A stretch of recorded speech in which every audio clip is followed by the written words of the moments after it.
GetJim.com studio. That's GetJim.com. 97.1 FM Talk. Always live on the free Odyssey app.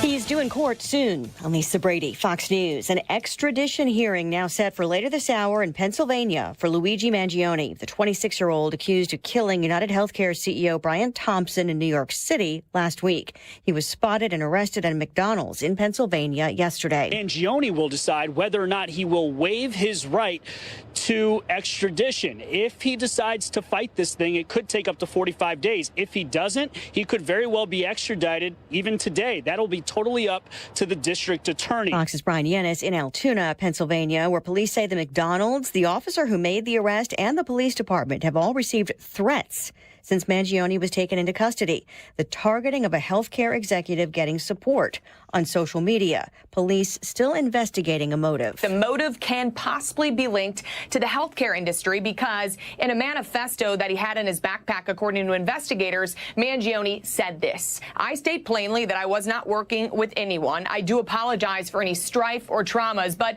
it had to be done. Frankly, these parasites simply had it coming." Fox's Alexis McAdams. Mangion is facing multiple charges in New York, including murder. The Trump plan for mass deportation gets a Senate hearing. Does anybody disagree that the last 4 years has resulted in mass illegal immigration directed toward America? South Carolina Republican Senator Lindsey Graham says the answer to mass illegal immigration is to enforce the law. And you start sending people back who've had their day in court. Minnesota Democrat Amy Klobuchar says the most serious criminal offenders should be the starting point, along with more border security, but suggests compromise is needed for others. Try to do something positive here with dreamers and people that are contributing so greatly to our economy. President-elect Trump has signaled he's open to a solution for so-called dreamers, immigrants brought to the U.S. illegally as children. America is listening to Fox News. If you're living with dry age-related macular degeneration or dry AMD, you may be at risk for developing geographic atrophy or GA. GA can be unpredictable and progress rapidly, leading to irreversible vision loss. Now there's something you can do to slow it down and get it going slower. Izervay is proven to slow GA progression. Izervay gets GA going slower. Izervay or avacincaptad pagel is a prescription eye injection used to treat GA. Don't take it if you have an infection or active swelling in or around your eye. Izervay can cause eye infection, retinal detachment, or increased risk of wet AMD. Izervay may temporarily increase eye pressure. Your vision may be impaired after an eye injection or exam. Don't delay. Ask your doctor about Izervay today. Izervay gets GA going slower. Visit Izervay.com. That's IZERVAY.com. Air Comfort Service, heating, cooling, and insulation. Weather. The official 97.1 FM Talk Weather Center forecast: partly sunny, a cool day. Afternoon high today 43. Partly cloudy tonight, low 30. Couple of flurries tomorrow morning. Otherwise partly sunny, chilly, the high at 39. Clear and cold tomorrow night, low 32. And then sunny, chilly on Thursday, the high Thursday at 37. On Friday, cloudy, breezy, and milder with a high 49. I'm Steve Williams for 97.1 FM Talk. Are you worried about the state of the economy? Concerned about market crashes and rising inflation wiping out your savings? At Noble Gold Investments, we understand your fears and have a solution. Call us today at 1-888-403-1050. Imagine safeguarding you and your family with a tangible asset that has stood the test of time. Gold. With Noble Gold Investments, you can diversify your portfolio and protect your wealth from economic turmoil. Our team will guide you through the process, ensuring you make informed decisions that best suit your needs. Call Noble Gold Investments today at 1-888-403-1050. That's 1-888-403-1050. The future is uncertain. Take control now. Call 1-888-403-1050. Past performance may not be indicative of future results. Investing in precious metals, including gold, involves risks. Consult with your tax attorney or financial professional before making an investment decision. We all hear the radio ads about the IRS. They tell you to be afraid, to be scared, and they try to frighten you into calling.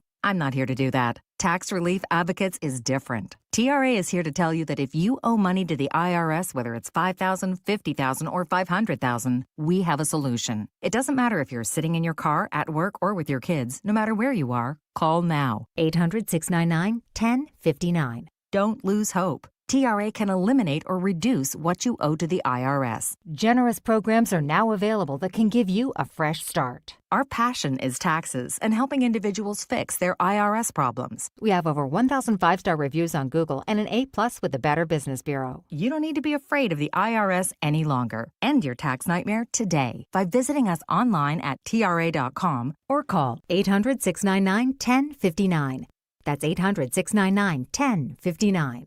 Tax Relief Advocates. Real solutions for real people. Hey, it's Mark Reardon, and I live in the Fenton area, and I love that I have the largest locally owned sporting goods store right here where I live, Denny Dennis Sporting Goods. Their selection of hunting, fishing, firearms, and ammo is huge. Whether it's for you right now or for the outdoors person on your Christmas shopping list, check out Denny Dennis Sporting Goods in Fenton. Their prices and customer service will not be beat. Denny Dennis, where family traditions begin. I even bought my daughter a fishing rod recently, and memories are made forever. Denny Dennis on Gravois at the Merrimack River, Fenton, Missouri. Steel holiday savings are here. Make room under the tree for gifts at the top of their wish list. Power up the holidays with great deals on long-lasting tools. Find the perfect gift at your local Steel dealer or shop the Steel Holiday Gift Guide at steelusa.com. That is exactly what I needed to hear. Thank God someone here knows what they're talking about. That's us. That's right. Gotta love this American ride. All right, you need to take the time and get the full picture. Come on, turn the radio on. It's Saturday and I won't be long. Don't get me wrong, I love the ladies. I mean, they rev my engine, but they don't belong in the newsroom.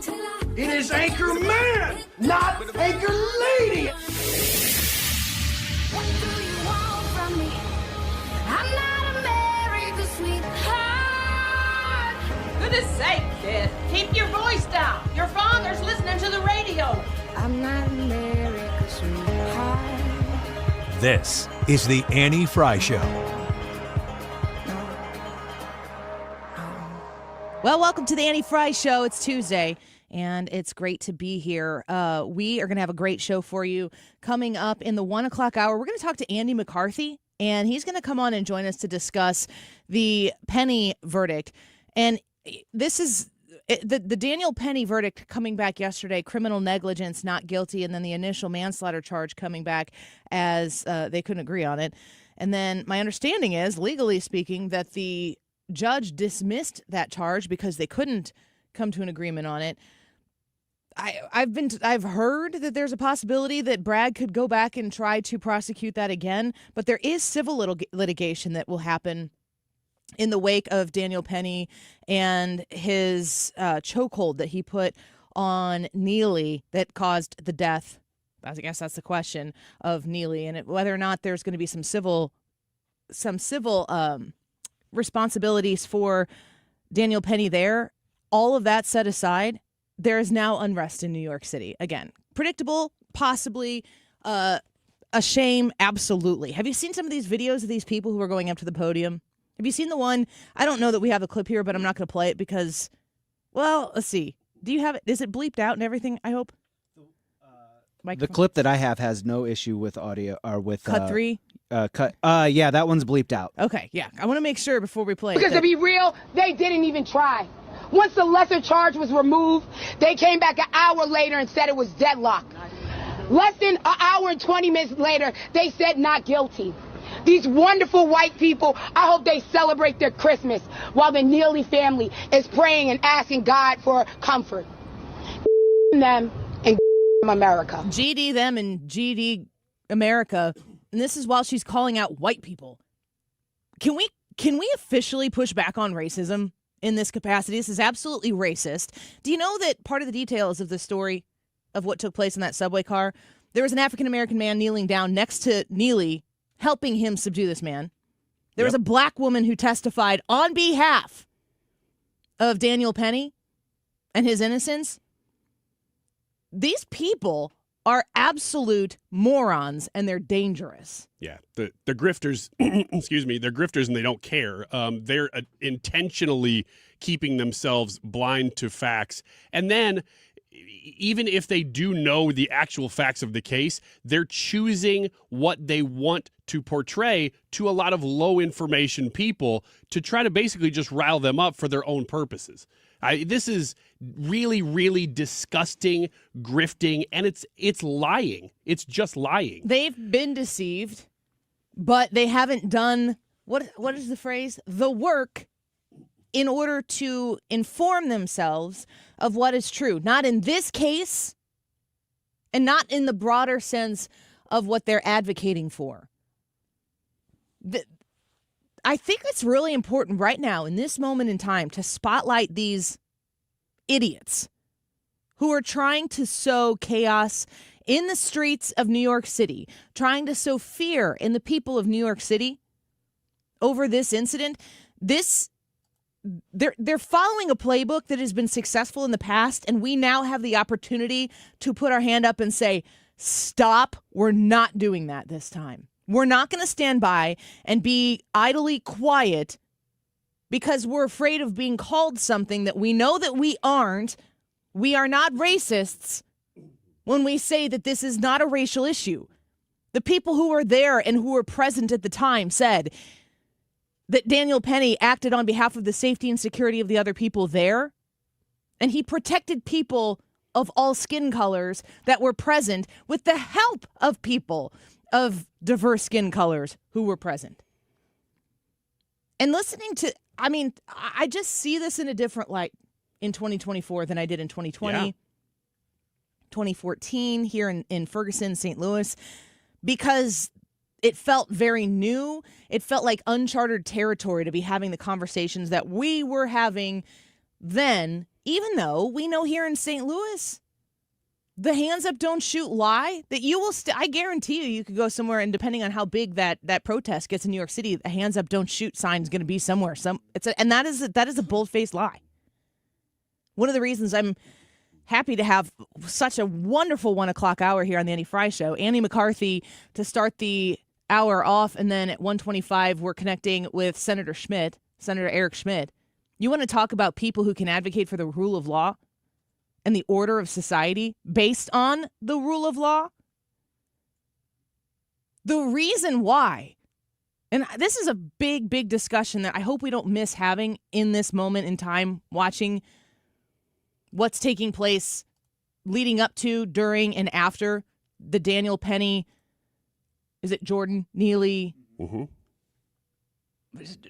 tragedy. It's a tragedy that somebody who was having a psychotic episode that was throwing his life away on drugs and threatening people had to be in the position he was in that subway car. That is a tragedy. He is somebody's family member, and the fact that that's the ultimate demise is sad. But he doesn't get to put other people in harm's way because that story is sad. And isn't that the bottom line foundational thought process for the reform of law and order in our country, which is somebody has a sad story and we're not paying attention to that sad story, so everybody else is supposed to sit down and shut up about it? Everybody else is supposed to sit, if you're talking about victims and victims' rights, and then all of a sudden the perpetrators, the criminals, end up being the victims? That's how you get lawless subway cars. That's how you go from place to place and you don't feel safe and secure anymore. And we're in the city of St. Louis. Not a lot of people feel safe in the city of St. Louis. And if you are safe in the city of St. Louis, the people who are in charge of the marketing for the city are not doing a very good job exemplifying it for the people who they want to come here to do business, the people they want to come here to develop business, the people they want to come tour. We have put the safety and security of innocent people on hold so that we can recreate the idea of what a victim looks like in this country. And then you get into this kind of very inverted scenario where there's somebody acting like a crazy person on a subway car. Someone steps in neutralizes the situation. It ends, unfortunately. I don't think that if Daniel Penny I think if he could snap his fingers right now and bring Jordan Neely back to life, I think he would. Mm-hmm. I don't think that he wanted to end his life in any way, shape, or form. But he stood up and stepped in a moment where somebody like him needed to step up and step in, and he chose to do it, and he risked a lot by doing it. Yeah, he did. You know what makes me really proud is you were talking about all these incidents since 2014, starting with Ferguson. There's been a lot of incidents like this. And I think that all of us, especially here in St. Louis in 2014, as a nation, as a community, we asked a question there for a moment. We asked it over and over for probably a decade. It said, are we missing something here? Are we a unjust society in some ways? Are people pointing out something that we've missed? And we all collectively asked that question for a long time because we're very compassionate. We are a very, very, very compassionate people, and we want to make sure that everybody's fair. We really do. We seek it out constantly. And we've sought it out for now a decade and determined that actually the unfairness in this system is the people who are using this compassion against us. And so the Daniel Penny case is big because it was America's moment through New York, of all places, to say, no, we're done with this. We see justice where it is. We see that this man is innocent, and we're going to declare it so. It's not lost on me that a lot of this really grew out of St. Louis. We do have a very racially divided area here in the greater St. Louis. We have a lot of diversity here, but there are a lot of neighborhoods that are divided among race. There are a lot of conversations that can happen in order to improve life in a place like St. Louis. Those conversations can be had. Talking about like rehabilitation is a good conversation to have, but it went way further than the conversation of trying to restore communities. We don't talk about in that conversation restoring families. We don't talk about in that conversation restoring the father figure in the home. We don't talk about restoring faith in the home. We just try to find a new perpetrator and point our fingers so people can profit off of it. And you don't even really have to go that far into the conversation to see that now it's not even intricately placed to the people to consume. It's just white people. That's all there is to it. It's just white people. Here's the founder of BLM Greater New York. We need some black vigilantes. That's right. People want to jump up and choke us and kill us for being loud. How about we do the same when they attempt to oppress us? Right. I'm tired. Calling for black people to kill white people? That's what we're seeing here from Hawk Newsom, the founder of BLM of Greater New York. We have to be smarter than this. We have to rise above this. We have to call our heroes heroes, and that includes people like Daniel Penny, and it also includes law enforcement. It also includes people who put their life on the line to protect these communities. That also means within law enforcement, and they do, calling out the bad ones. All important conversations. There is no skin color that is all good or all bad. There is no profession that is full of all good people or all bad people. It's always more nuanced than that. And any time in politics or in some sort of demographic or isolated culture that you try to blanket statement about any of those people, whether it's black lives or blue lives or infant lives, whatever it is, we have to have an honest conversation about the details of each individual situation that we're faced with, and be able to have that conversation in an intellectual way, not one that stokes anger and riles people up. For what cause? What is the end game for somebody who says something like that? What is the outcome for somebody who is talking about that kind of revenge. There isn't one. It's just violence. There's no solution that comes. There's nothing that could be said to appease that type of attitude. No, it's the ends that they're looking for are basically total social upheaval. They're not looking for something that's going to make people's lives better. They're actually looking just for destruction. Which means that we have to be willing to have, difficult conversations. That's something that is often said. I've taken my fair share of training in these things, to be open to difficult conversations. Yeah, absolutely. But those have to be conversations. Those are two-way discussions. And I think that the thing that we have missed for 10 years is the response.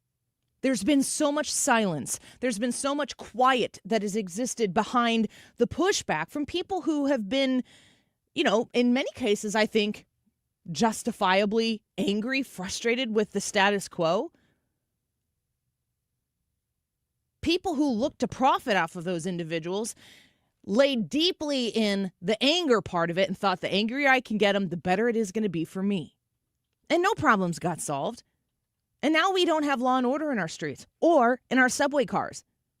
And the great tragedy of this, Daniel Penny, in my opinion, being in a position in a city where Alvin Bragg is busy chasing after the likes of, the big criminals, the Donald Trumps, in a bootstrapped case against some federal charge that they couldn't actually land, and they passed on doing, and trying to stick it in Manhattan so that Alvin Bragg can spend all of his time trying to do what he campaigned on doing, which is getting Donald Trump. That's the crime that this man wants to go after, that and Daniel Penny. Maybe go after the real criminals. Maybe work on getting in your city instituted more safety and security measures so people can travel safely on the subway car. Put some of your counseling services that you often want to replace police officers with. Put them on the subway cars so they can mitigate these types of situations and circumstances. But in the absence of enforced law and order, people are calling Daniel Penny a vigilante. I'm calling him a hero. Because in the midst of chaos, he tried to neutralize a situation to protect the people who were in harm's way. And it is a tragedy. It is very sad that it ended the way it did. But we don't have a culture. We don't have a societal understanding of good and bad anymore. And that's a very intentional outcome of the last 10 years of what we've been dealing with. And listening to people in the streets of New York City talk about racial revenge of that magnitude, we've got to put that conversation right where it needs to be right away. There needs to be a rapid response. Discuss the issues that matter, but this type of just unfettered, unchecked outrage and threat needs to be stopped. And it needs to be stopped by culture and society. People going, no, we're not doing it. Nope. This time we're not doing that anymore.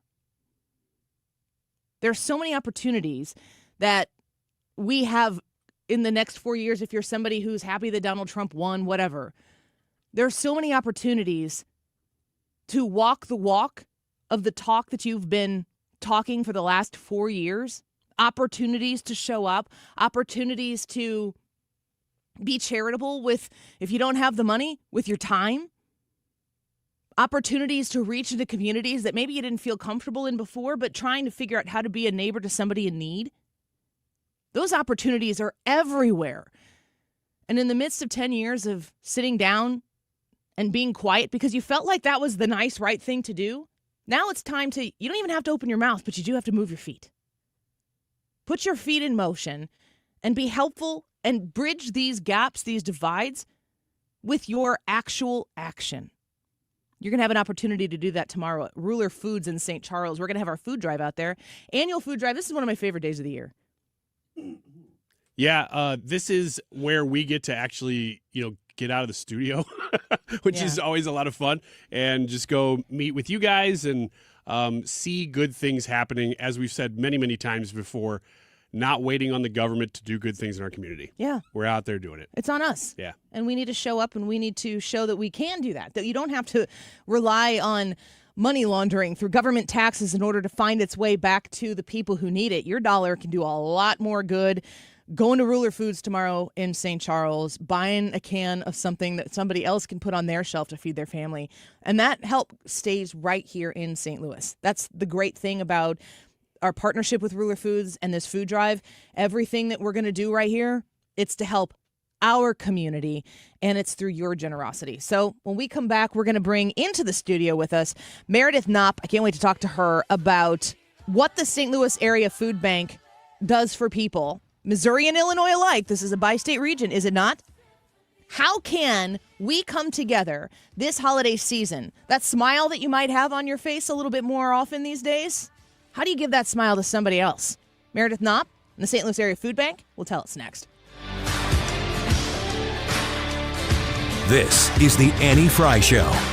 Find the podcast, on-demand audio, and more at 971talk.com/Annie.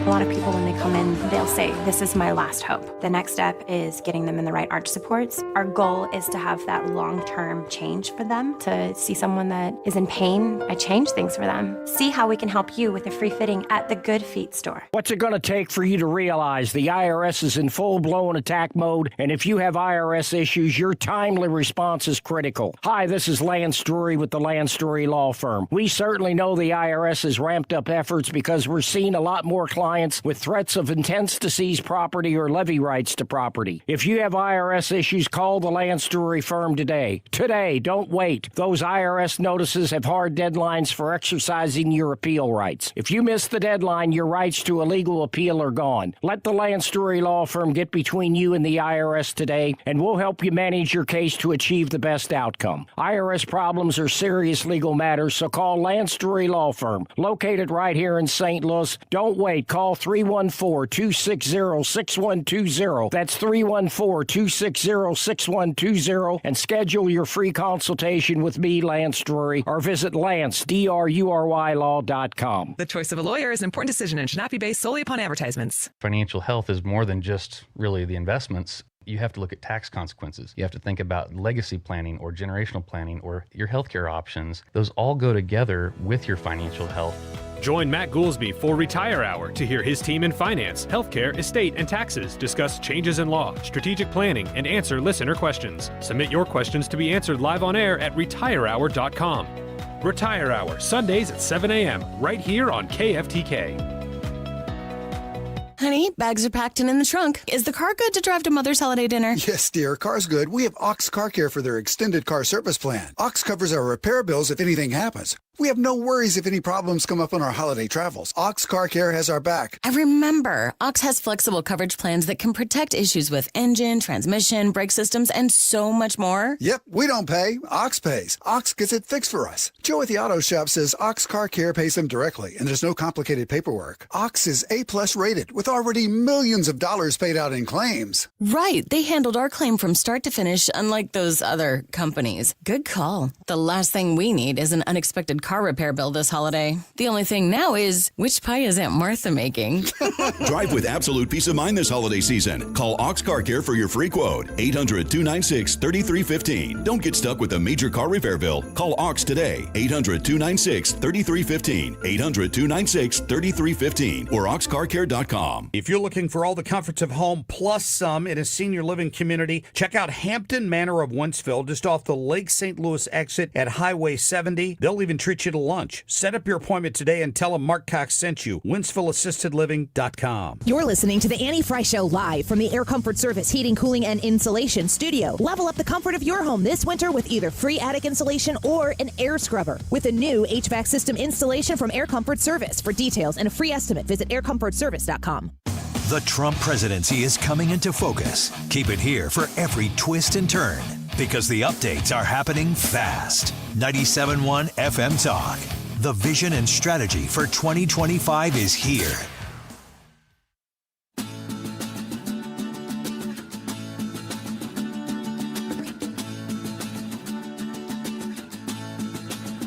Stop me on the corner.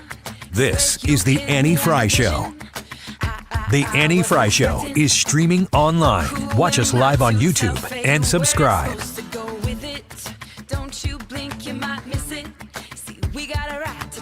Big thank you in order as we celebrate the end of our Thanks for Giving campaign with Ameren to benefit the St. Louis Area Food Bank. First Alert 4 viewers helped all through November to raise money, with Ameren promising to match those donations all the way up to $200,000. Well, today we were there for the big check presentation from Ameren, but in total, we're told you helped raise more than $550,000. Wow, that is an amazing amount and great success that was had over the Thanksgiving holiday for our very own St. Louis Area Food Bank. And we are very honored to have in studio with us right now the president and CEO of the St. Louis Area Food Bank, Meredith Knopp. Meredith, thank you for being here today. It's good to see you. Thanks for having me, Annie. So this is the season of giving. It is. But it's also the season of buying.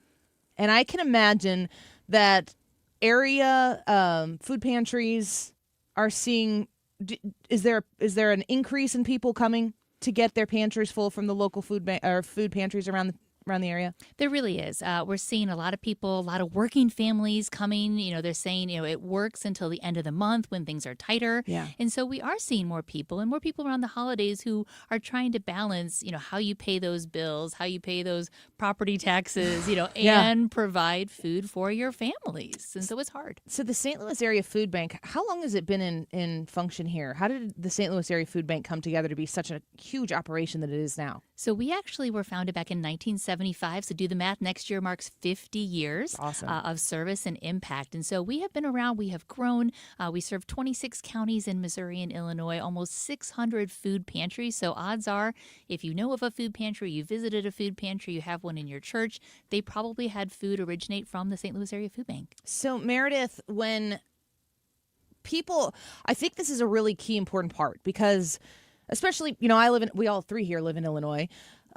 When people think about the St. Louis Area Food Bank, I just ignorantly would think, okay, well, that's those people. Yes, or if I'm living in river. if I'm living in the counties, the collar counties outside of the St. Louis area, that the St. Louis Area Food Bank is like, I'm happy to donate, okay, fine, but it's not coming to my community. Mm-hmm. Talk to me about the connection between the St. Louis Area Food Bank and my local food pantry. Sure. And it absolutely is. Money that comes in from Illinois goes back out to Illinois. So people don't realize that we are serving Illinois 12 counties as far as Pinckneyville, all the way down to Carbondale. So if you're in earshot of your show, odds are the food pantry in your location, in your community, is getting their food from the St. Louis Area Food Bank, which might sound counterintuitive with our name, but we are definitely having a huge presence in the Illinois communities that we serve. Yeah, each year we talk about that, and the first time I heard that, I was kind of surprised to hear, like, oh,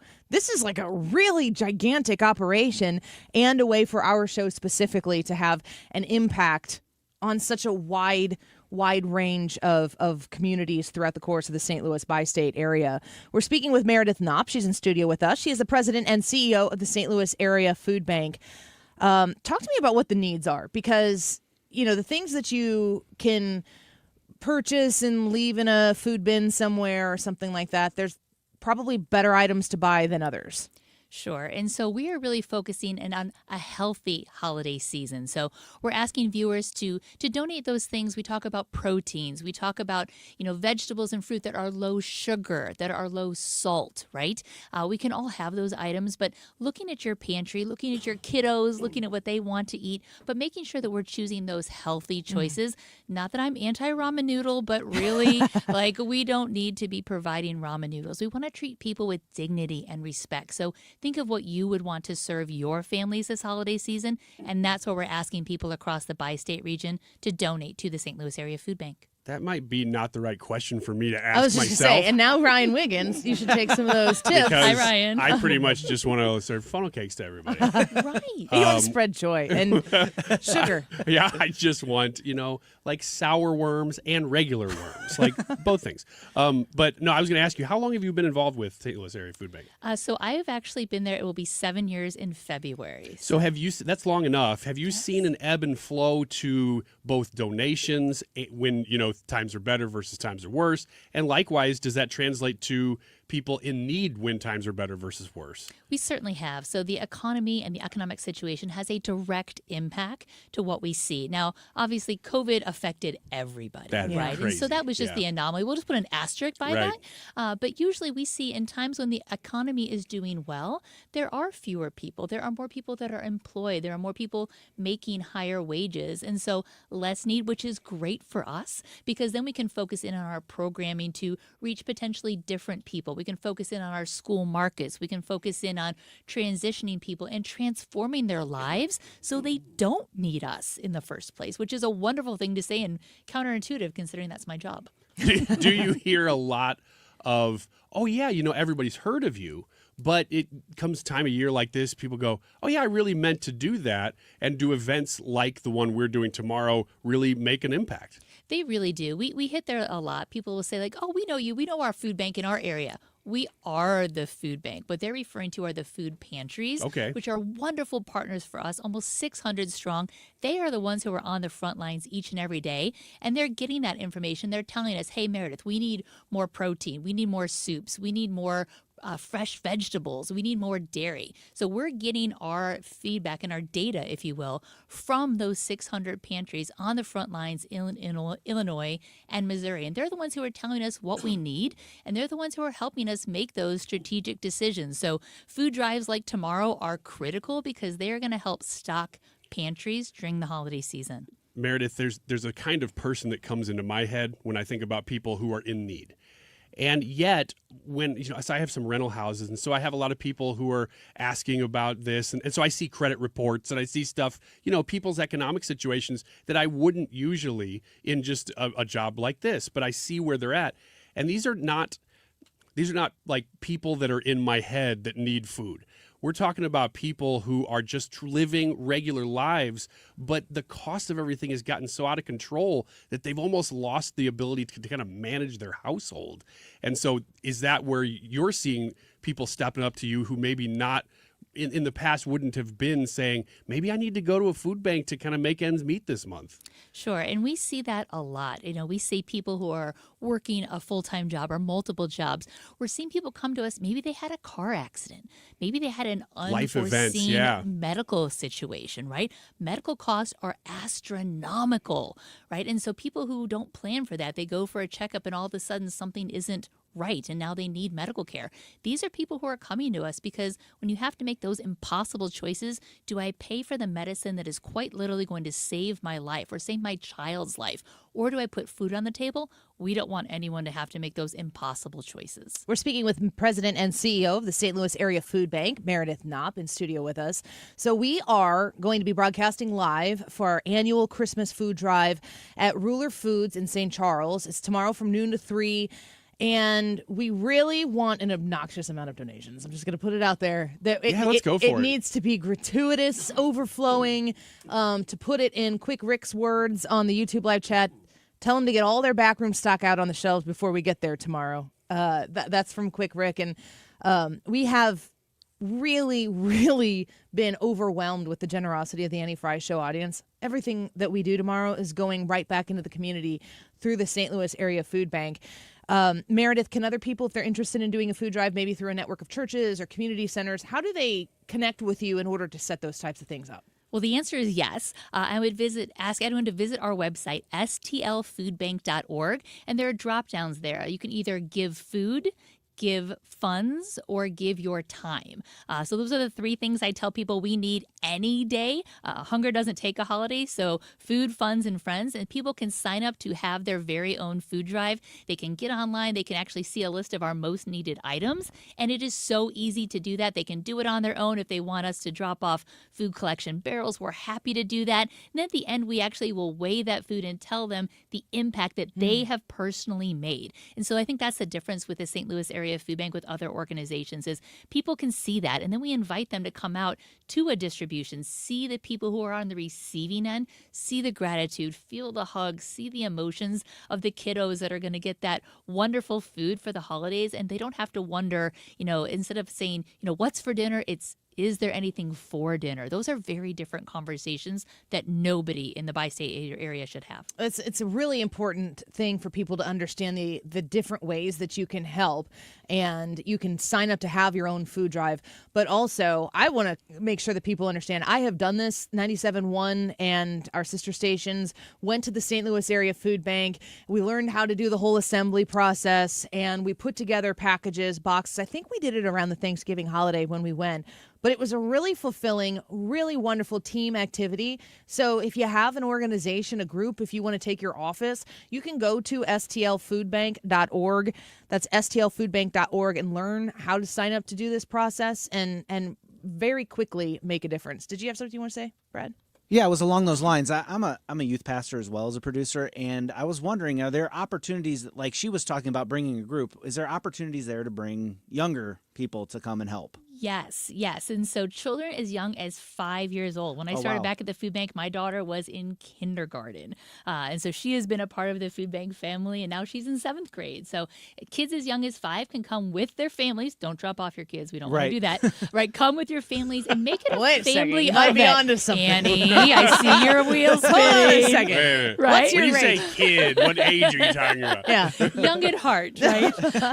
So kids as young as 5, and we've had, people bring in multiple generations of families, and they do this annually to give back. And it's a wonderful way for families just to come together and recognize just how, blessed they are, and to give back to someone who maybe is going through a rough patch, help them through that. It's providing much more than food. It's providing that hope and letting them know that someone cares about them, because we all need help in our lives at some point. And to some people, it just looks like food this holiday season. I really think that would be a fun way. We do, my mom's side of the family gets together for a Christmas party every year, and we also get together. Our summer big get-together is a golf scramble, and just some amazing golf happening. It's not really that amazing, but it's a ton of fun. But it would be also very cool to get, if you had an extended family reunion, to be able to come in and do something like that and then go out to a picnic or something after the fact. And we have people to do that. We've had kiddos have their birthday parties there. I mean, we have space for people to gather. You can bring in food and beverages and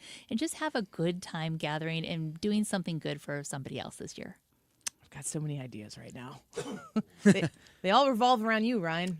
Well, I'm that's going to fine drop you off at the food bank. That's fine. I mean, you can do that all you want, but I just want to remind people that tomorrow, one of the things that we all love is not just seeing you and the donations, it's the hugs. Oh, shut up. So, if you see Brad, if you see Annie, huge hugs. Food is love. Yeah. Listen, I'm not going to turn down a hug, but I really don't like hugging. I didn't know you weren't a hugger. No, not much. No, I mean, Ruler Foods tomorrow, noon to 3. We'll be broadcasting at the St. Charles Ruler Foods location. We want you to come out. We want to see you first and foremost. We're going to have some things to give away tomorrow as well. I don't know, supplies are limited, but come out and see us. Come out and say hi. And, if you come out and you don't have time to shop, we've been every time we do this, we get handfuls of cash, and then Ryan gets to supermarket sweep Ruler Foods. It's pretty fun. Is this one of the best days of your year, going to supermarket sweep Ruler Foods with a wad of cash? Well, it's funny because over the years now, I have a little bit better strategy. The first year I didn't know what I was doing, and I was just running around with my arms out. That's the story of your life. But now I know from talking to you guys a little bit more about which ones to get more, which ones last longest, which ones are more nutritious, and what you're looking for the most. So I have a little bit more pointed strategy than I used to. There you go. Yeah. So if folks want to show up and they want you to shop for them, that usually happens in the last segment of the show. You've gone out and bought $2,000 worth of food that we are able to shop with a very particular focus in mind, knowing that the food bank wants things like peanut butter or beans or whatever it might be that they tell us their particular need is. And in the past, you've had some needs that are different than others, so we can be very targeted in that way as well. And it's very funny we usually live stream Ryan going through the store. and the amazing thing, what ends up happening almost every year, we'll see if it happens again this year, is Ryan will go in the store and he's got like a $2,000 budget to get stuff off. But while we're doing that, people are coming in. We're like, we got another $100. And he's like, okay. And then he goes back into the store and gets another cart full of things. Yeah, I can't. You were buying pallets of things last year. Well, yeah, that's true. Because the best stuff, you want the most of it. Because I can't buy things. I mean, tell me if I'm wrong. I can't just walk around being like, I think I'm going to have like 3 of these things of hummus, and some frozen vegetables and things. There are certain things you can't really get, but others that you can get a lot of. So I try to get all of that, but it ends up being so many carts that it's like we line them up at the front of the store while we're going through, and the checkout people are having a great time, and it's just so endearing. And so if you show up, and people do this tomorrow, show up in the 11 o'clock and be like, well, I know you're not broadcasting yet. That's fine. We'll be there. So pretty much from the time like 10:30 on, we'll be setting up. And if you can't make it between noon and 3 when we're on, stop by. And of course, the 2 o'clock hour is a lot of fun because like the momentum is kind of peaking right then. So whenever you can get there, though. Meredith, thank you. St. Charles. St. Charles, Ruler Foods. Thank you for being here. Thank you for having me. And thank you guys for all what you do. It's fantastic. I love the energy, and I now have a vision of what's going to happen at 2 o'clock tomorrow. So I may have to stop by. Please do. Please do, especially in the 2 o'clock hour. Please be my advisor. Okay, I can do that. I could really use it. I can be like your secret shopper. Yes. There you go. Absolutely, we need it. But I know who you are, so it's not much of a secret. It'll be a secret for everyone else. We'll get her one of those costumes. Don't look at her. Look at me. There you go. That also is the story of my life with you. Meredith Knopp, the president and CEO of the St. Louis Area Food Bank. Visit them online right now, stlfoodbank.org. And yes, please, please, please come out and see us tomorrow at Ruler Foods in St. Charles. But also, go to stlfoodbank.org and put your talk into your walk and show up and make a difference. Weekends America next.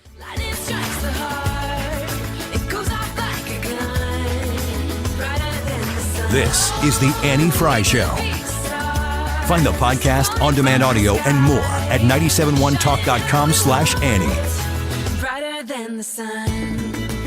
We all hear the radio ads about the IRS. They tell you to be afraid, to be scared, and they try to frighten you into calling. I'm not here to do that. Tax Relief Advocates is different. TRA is here to tell you that if you owe money to the IRS, whether it's $5,000, $50,000, or $500,000, we have a solution. It doesn't matter if you're sitting in your car, at work, or with your kids. No matter where you are, call now. 800-575-6986. Don't lose hope. TRA can eliminate or reduce what you owe to the IRS. Generous programs are now available that can give you a fresh start. Our passion is taxes and helping individuals fix their IRS problems. We have over 1,000 5-star reviews on Google and an A+ with the Better Business Bureau. You don't need to be afraid of the IRS any longer. End your tax nightmare today by visiting us online at TRA.com or call 800-575-6986. That's 800-575-6986. Tax Relief Advocates. Real solutions for real people. Greg Hammonds at greghammonds.com wants to remind you that if you pay for your own health insurance, open enrollment ends January 15th. If you are looking for coverage,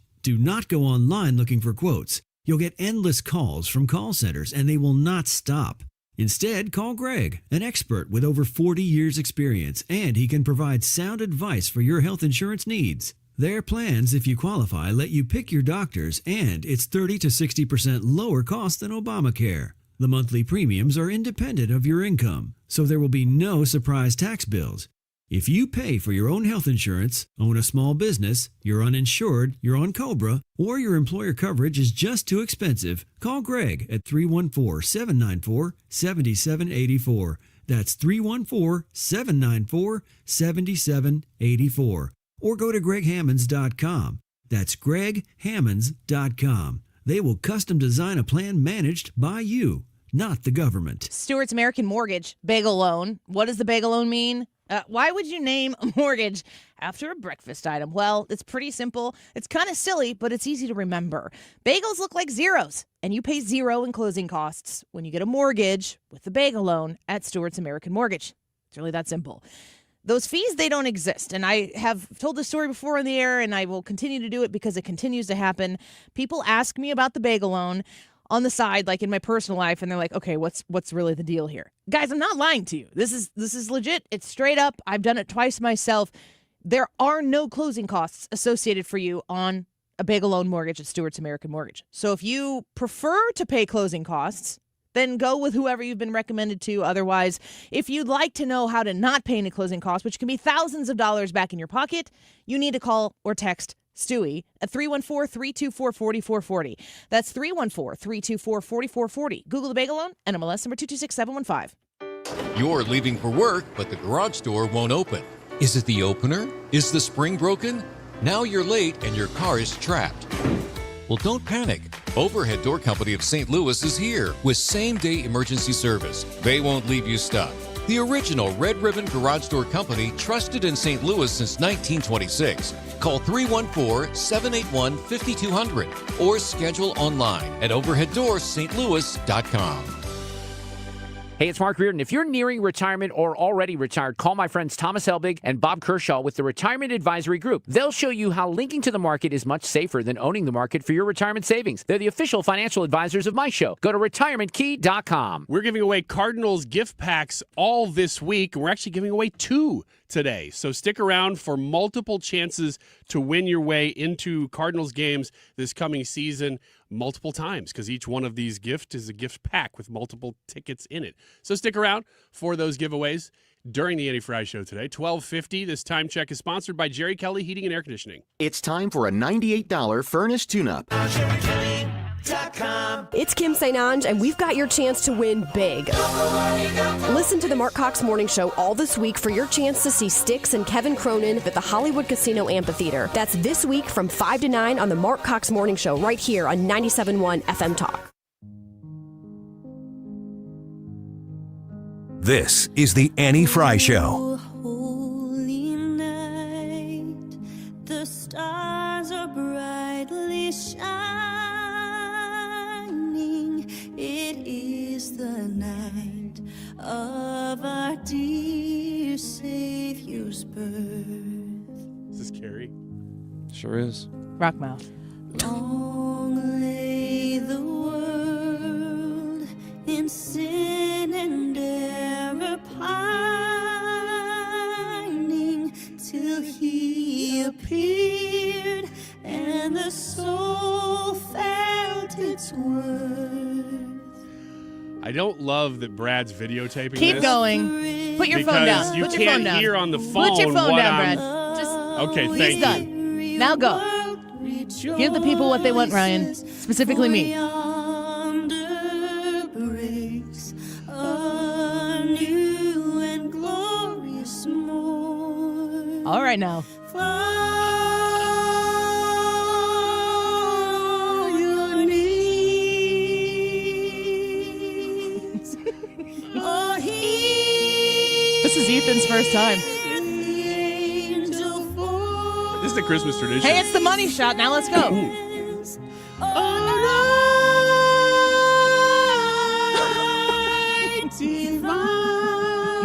Why the hell did he nail that? I know. You're not sure if it's that bad or that good. That's the scary part of it. When Christ was born. Take it home, Ryan. Oh, night divine.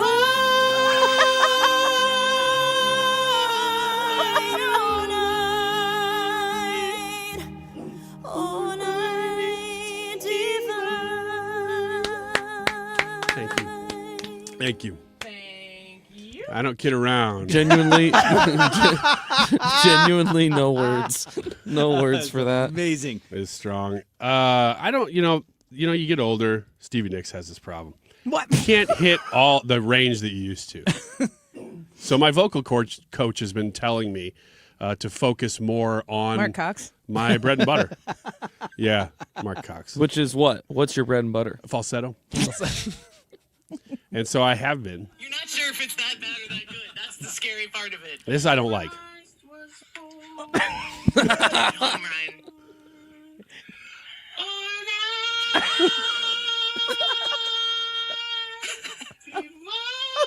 See? The problem is, this is what everybody sounds like when you take off auto-tune. But shit, that's not wrong. Especially Stevie Nicks. Mm-hmm. Wiggins!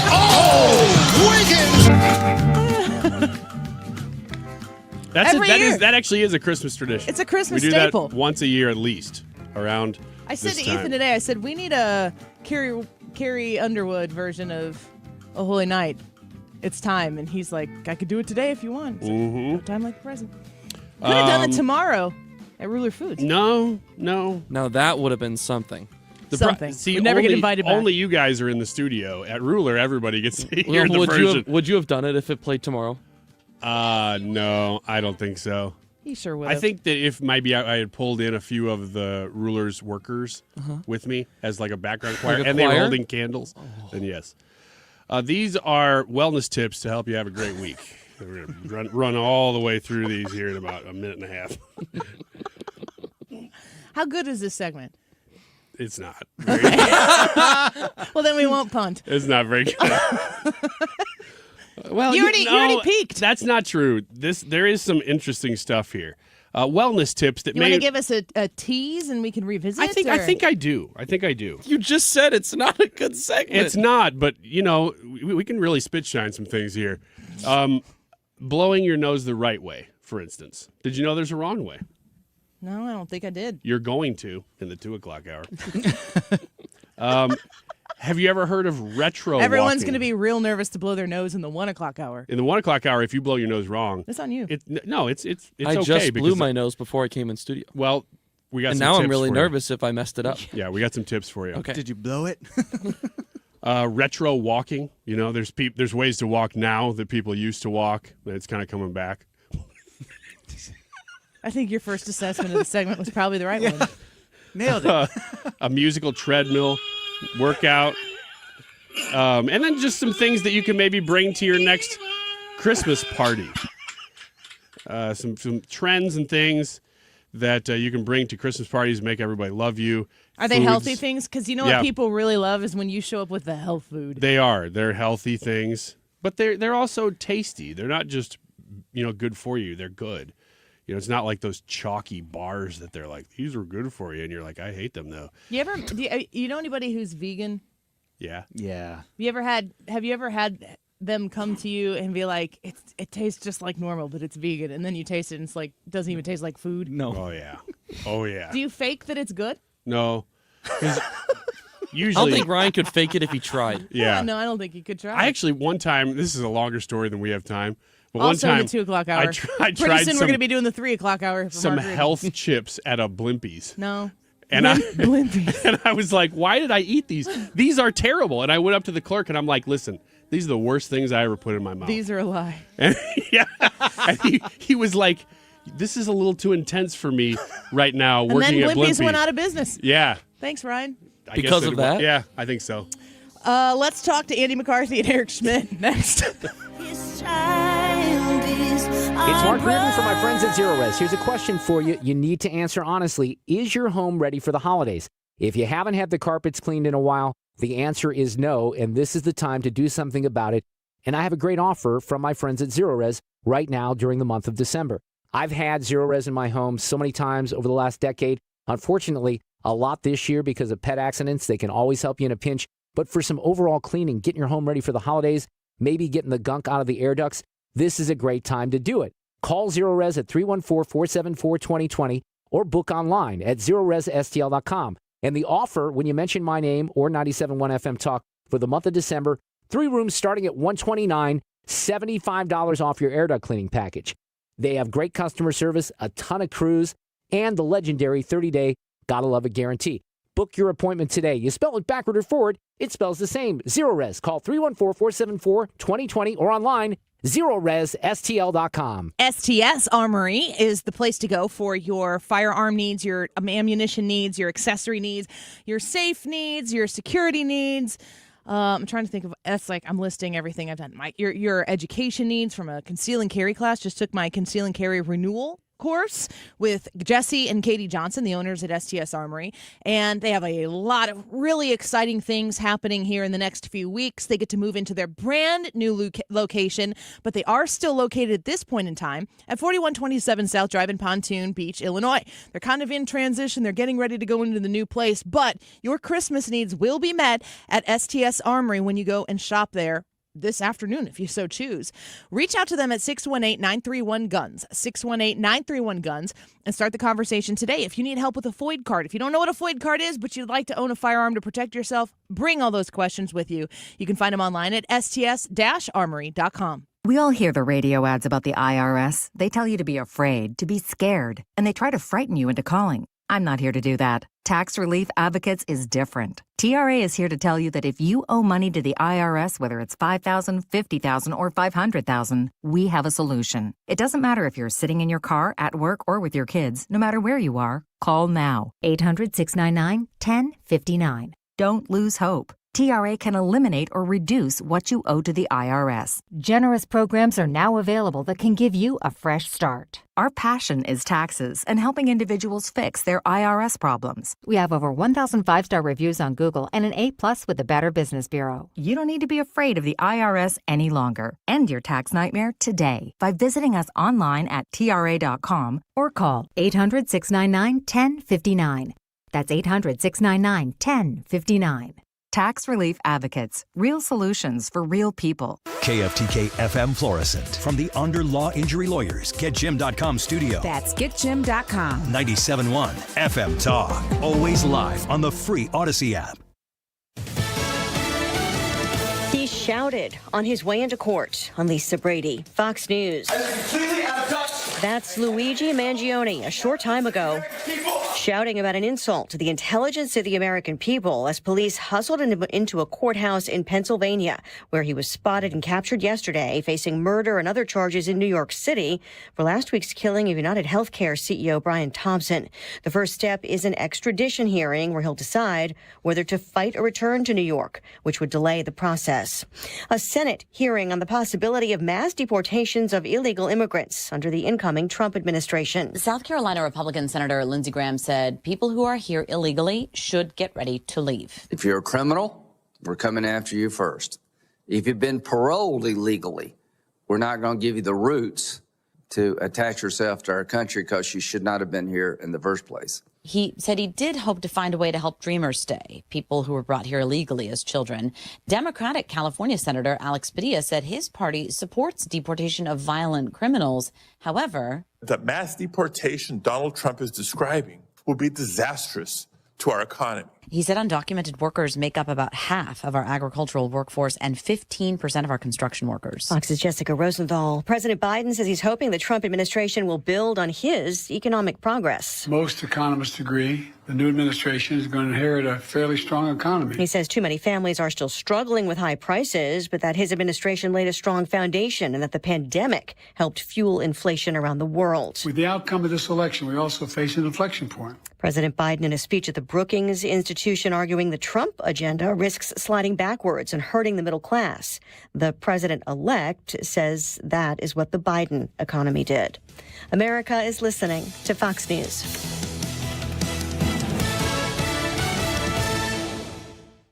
If you're living with dry age-related macular degeneration or dry AMD, you may be at risk for developing geographic atrophy or GA.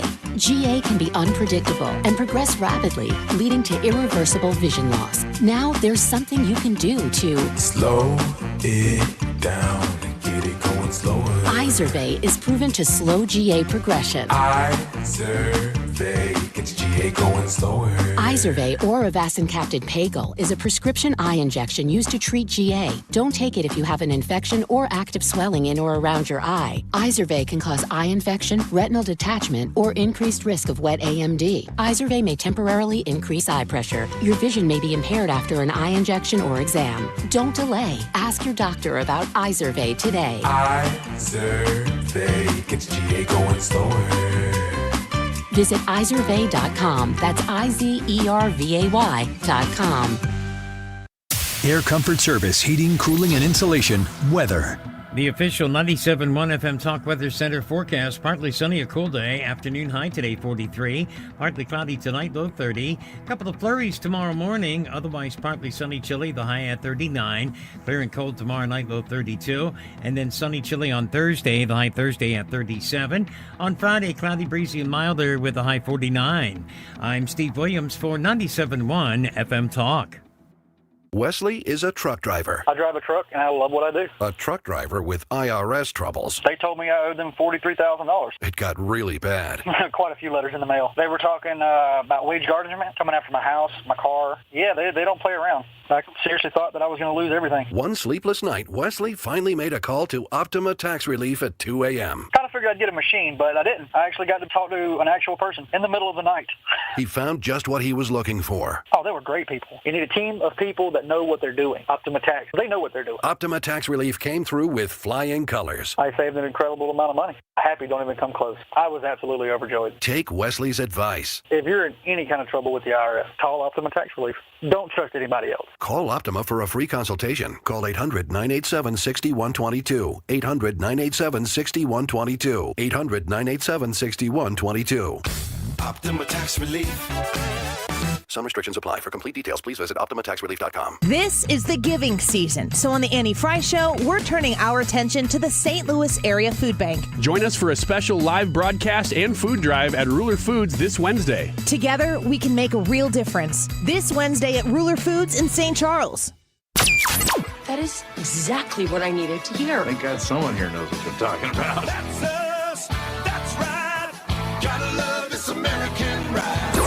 All right, you need to take the time and get the full picture. Come on, turn the radio on. It's Saturday and I won't be long. Don't get me wrong, I love the ladies. I mean, they rev my engine, but they don't belong in the newsroom.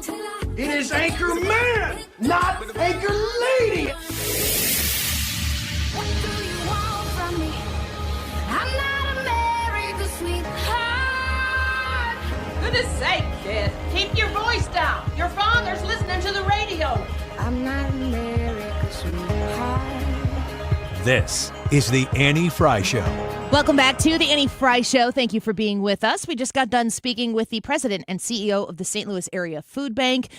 Your personal invitation from me to you to come see us tomorrow between noon and 3 at the St. Charles Ruler Foods as we do our annual Christmas food drive. Would love to see you. We'll talk more about that in a minute. I want to get to our guest. Very excited to have Andy McCarthy back on the show with us, a contributing editor at National Review, host of the McCarthy Report, and a Fox News contributor. Andy, welcome back. It's great to have you here. Annie, great to be with you. Thank you so much. I wanted to get your thoughts on the Daniel Penny trial. We've been covering the news as it's been developed, as are all those news organizations out there watching to see what happens. But a jury that couldn't agree on the first charge and a not guilty verdict on the criminal negligence. What do you make of the Daniel Penny trial in New York City? Well, I've never been happier to be wrong. And I certainly was, in the sense that on Friday, as you mentioned, it looked like the jury couldn't agree on the more serious count, which was the manslaughter count. Manslaughter is basically reckless homicide. And the other count was a negligence charge, criminally negligent homicide. So obviously I thought if you had jurors who were, at least one, maybe more, who were looking to convict Penny on the more severe charge, it was unlikely that they would acquit him on the lesser charge. But happily, I think what happened is after 4 days of deliberation, the shenanigans that the district attorney pulled at the end where, you know, after an 8-week trial, telling the jury all of a sudden that the charge that the case has been centrally about is out of the case now and not to worry about it anymore. Never mind after 4 days and 30 hours of deliberation, and then to make them come back on Monday to start all over again on another count. I think they were probably pretty steamed about that and saw through the ruse, and it took less than an hour for them to acquit on Monday. So I thought the best result Penny could get was likely to be a hung jury. So to see him get acquitted as it happens on both charges is great. Yeah, I think that the way that this trial initially kind of paralleled the election with the developments that were taking place, and of course the country's focus squarely centered on Donald Trump and Kamala Harris through the beginning of November, I was worried that it wouldn't get the national attention that it deserved. What do you think about Daniel Penny's trial, the fact that it was brought to begin with? It feels reflective of a society or maybe a justice system that is confused, at least from my layman's perspective, on who victims are and who criminals are and who the do-gooders are of the world.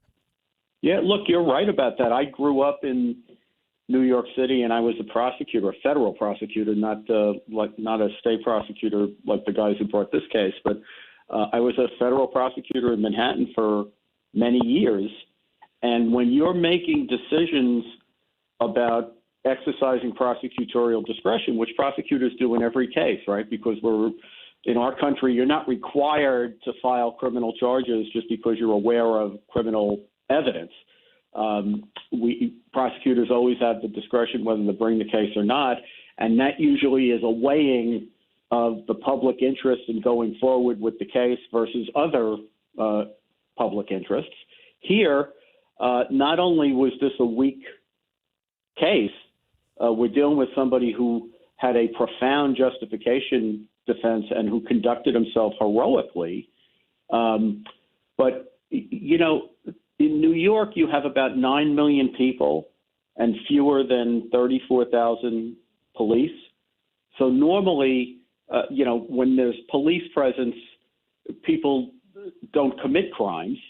But obviously, when you have so many people and so few cops, the vast majority of crimes that get committed, including violent crimes, are not going to be witnessed by police. Police are not going to be on the scene to provide assistance to people.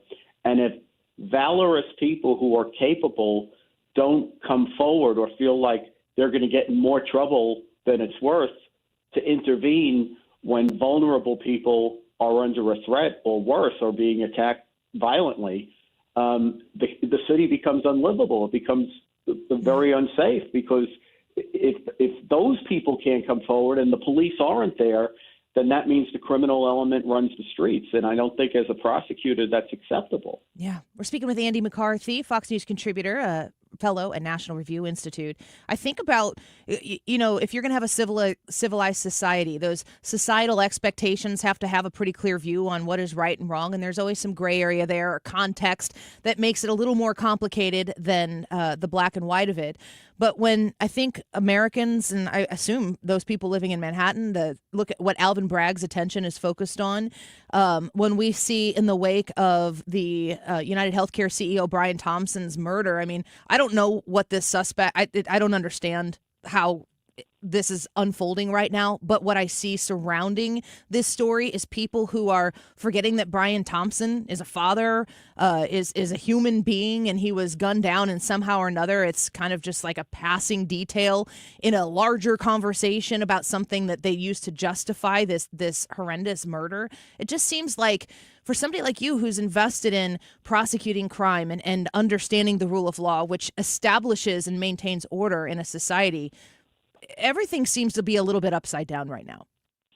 Yeah, it does. And I have to say, you know, in every case I ever prosecuted, I would always try to get into the head of the person that you're prosecuting, in part because the burden of the state or the federal government in a criminal case is to prove mens rea, to prove intent, to prove what the person's state of mind is, and also to give an accurate description to a jury of what happened. I always felt like you need to understand what happened before you can relate it to anyone else. So it's not strange to me that people go through the exercise of trying to rationalize why somebody did a terrible act or a really heinous crime. But somewhere along the line, we came to the place where you're not just doing that so that you can understand it better, but in some ways that the fact that you can rationalize it means that it somehow excuses it. And that's a ridiculous line to cross. We can't have a free, flourishing society if people take the law into their own hands in a violent way when they don't get their way. I'm here saying, talking about the prosecution of Penny, talking about the, other prosecutions that we've seen. I always think that acts that are not intentional criminal wrongs shouldn't be in the criminal justice system. These tragic things that happen where nobody's really trying to hurt anyone else, but there's a terrible accident and We have a whole civil justice system that's for that, to assign fault when those sorts of things happen. And I don't like the idea of, taking something that's not a criminal case and trying to force it into the criminal justice system. But at the same time, it's even worse to have a situation where people think that if they don't get their way, or if somebody is in an industry that they decide in their own minds is an evil industry, that you can, take the law into your hands, be punitive with them in a violent way, and then rationalize afterwards that they had it coming. That's crazy. I mean, you can't have a society that way. Yeah, not a civilized one for sure. Andy McCarthy speaking with us right now.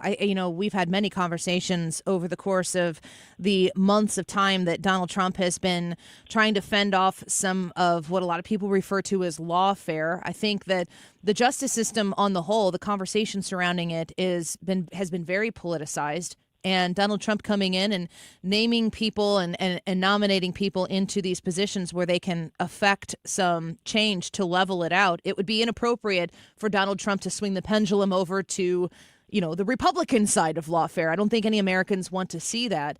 What have you thought about the announcements that he's made so far to his cabinet positions, or to those areas where the justice system can get back to serving the business of the American people and law and order? Well, I think of the people that President-elect Trump has nominated to the Justice Department, and I like Kash Patel, who he's nominated for the FBI. I don't agree with him on all of his reform ideas. I have my own reform ideas that sort of aren't in the same place as his, but I think he was singularly right and did a great national service in basically exposing Russiagate for the sinister plot that it really was against Trump's presidency. And for that alone, I think he should come with a presumption in his favor. As far as the people at the Justice Department, I think Pam Bondi could be a fine attorney general. She's run one of the most consequential state attorney's offices in the country as Florida's attorney general. I do worry about people from outside the Justice Department, because the Justice Department, having been there for a very long time, is a kind of insular, almost arrogant place that is very conscious of its own ways of doing things. And if you don't know that place very well, as like Alberto Gonzalez found out when he was a state judge and attorney in Texas, and then was put in charge of the Justice Department under Bush, they can really undermine you if you don't know. It's a complicated building, main justice, and they're going to have a lot of smart, motivated people who are not friends of the Trump way of thinking and the Trump administration. And she's just going to have good people around her who know the building better than she does. And I'm a little bit concerned, even though I like these guys very much, that all of Trump's other major appointees at the Justice Department so far are lawyers who have represented him in his private capacity. The reason I worry about that is that if there's any case that comes up that Trump has an interest in, for whatever reason, and these are exactly the cases that he's concerned about, right? Because he's been through Russiagate back in 2016. He doesn't want to see that happen again. There's going to be arguments that those lawyers have to recuse themselves because, having represented Trump as a private lawyer in the past, they are not going to be able to be prosecutors in cases that affect him. So I'm a little bit concerned about that, but we'll just have to see how it plays out. We're speaking with Andy McCarthy here on the Andy Fry Show. Check out his podcast, The McCarthy Report. I wanted to ask you about the news today that Letitia James, that New York Attorney General, said she's not going to drop the civil fraud case against Trump, said that it's a civil case and that can continue going on while he is the president. Of course, President Trump, or President-elect Trump, has urged for the betterment of the country for her to drop that case. What do you think about Letitia James's announcement today that it's going to continue on as is? I think that what Letitia James ought to worry about is whether the appellate division, the appellate court that's reviewing that case, they may be the ones who dropped the case. They seem to be very disturbed by it during oral argument. I think at a minimum, what's going to happen when that appeal gets decided is that there's going to be a significant slashing of the penalty against, Trump and the other defendants and the Trump organization in that case. But some of the judges, in asking questions to the state, were making noises about whether James had appropriately applied the fraud statute that she applied to this situation, because the fraud case against Trump was built on this terrible New York statute that really applies to consumer protection matters. And she applied it to a situation which is completely the antithesis of that. She applied it to a situation where you have transactions involving sophisticated financial actors on both sides of the transaction who obviously know to do their own due diligence about risk. So it's not a case that you need the attorney general to jump in and defend. You really think that the state of New York knows how to approximate risk better than a big New York financial institution, which is in the business of pricing risk? It's ridiculous. So if I were James, I wouldn't be talking so tough. I'd be worried about what the court is going to do to the case, not what she's going to do to it. Well, I before I let you go here, I noticed on X you're at Andrew C. McCarthy, and your picture here shows you in a Mets jersey. And I just wondered if you think $765 million for Juan Soto is a crime. From a St. Louis Cardinals fan here. I have to say, one of the things about the Mets, it's funny you mentioned the Cardinals, because when the Mets were good in the 80s, which is the only time that they ever had like an overwhelmingly good team, every other time they were like the scrappy underdog kind of team. And they had a great rivalry with the Cardinals, of course, in the mid to late 80s. But what I worry about with Soto, and this is especially after this season that we just had, which is like it fell out of the sky. Nobody expected them to be good. They were kind of lousy at the beginning of the year. And then all of a sudden we're in the National League Championship, which no one expected. So it was a lot of fun. And having rooted for the Mets now I'm a little older than the Mets are, so that's how long. I'm going to miss the scrappy underdog. No one's going to feel like you're a scrappy underdog if you're paying guys $700 million. The great pressure of high expectations. Yeah. Oh, boy. Well, we here in St. Louis are feeling like we're in a rebuilding process, and watching Juan Soto go to the Mets, it was like, oh, man, that's a steep one.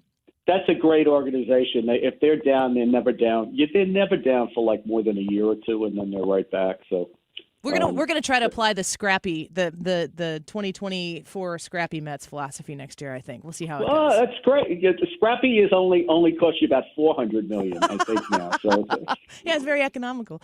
Andy McCarthy, thank you so much. Merry Christmas to you. We're grateful for your time that you spend with us always, and we hope you have a great holiday season. Thanks so much, Annie. To you and yours as well. Thank you so much. Bye-bye.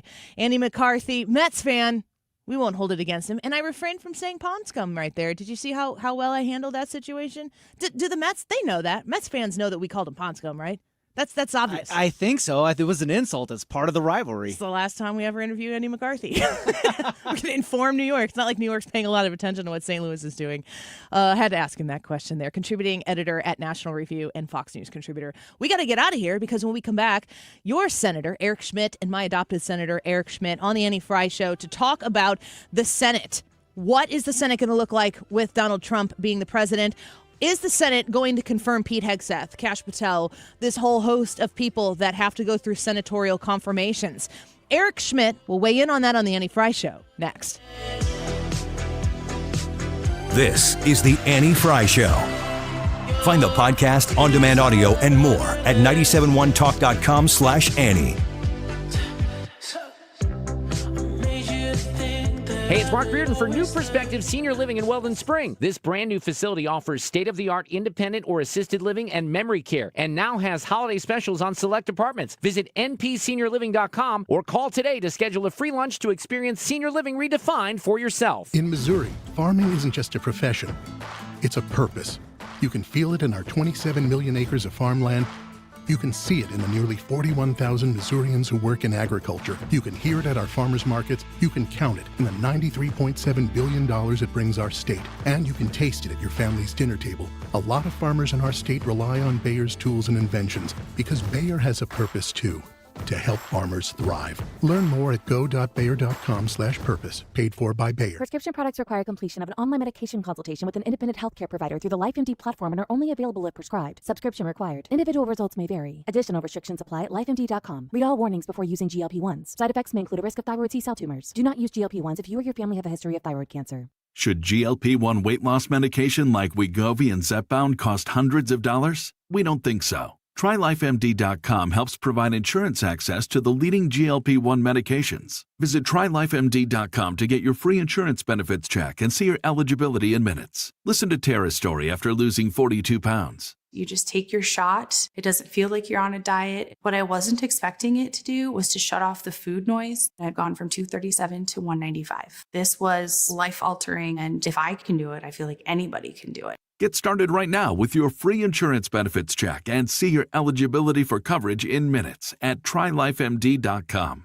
That's TryLifeMD.com. Surprise! Surprise! You know, surprise parties, they can be fun, right? Well, financial surprises, not so much, especially when you're retired, like finding out you owe more in taxes than you thought you would, or having to go back to work to make ends meet. Maybe you think you'll be okay, but why not double check just to be sure? Call Marvin Mitchell at Compass Retirement Solutions and schedule a retirement double check. Marvin and his team have been helping families plan for retirement for more than 15 years. Call 314-373-1598 to schedule your retirement double check with Marvin Mitchell at Compass Retirement Solutions. That's 314-373-1598. Don't let a financial surprise derail your retirement dreams. Give Marvin and the team a call, 314-373-1598. Firm offers insurance services, investments, and services offered through Compass Retirement Group, a registered investment advisory in Missouri and in Illinois. You're listening to the Annie Fry Show live from the Air Comfort Service Heating, Cooling, and Insulation Studio. Give the gift of comfort this holiday season with routine HVAC service included in a preferred partner plan starting at only $19 a month. To gift comfort year-round, visit aircomfortservice.com. If you have unfiled taxes or are in debt to the IRS, this is important news. Did you know the IRS has programs specifically designed to help people struggling with tax debt? Powerful tax assistance programs that can save you thousands if you qualify. No one knows these programs better than the experts at Optima Tax Relief, America's most trusted tax resolution firm, A-rated by the Better Business Bureau. Their award-winning team of tax attorneys and licensed professionals have resolved over $1 billion of tax debt for their clients. One call to Optima can start the process, helping to end your worries about wage garnishment, asset seizure, and other IRS actions. Make sure you're getting the best options to solve your tax problems. Call the experts at Optima today for a free confidential consultation. Call 800-987-6122. 800-987-6122. 800-987-6122. Optima Tax Relief. Some restrictions apply. For complete details, please visit OptimaTaxRelief.com. This is the Annie Fry Show. Follow Annie on X at Annie Fry Show.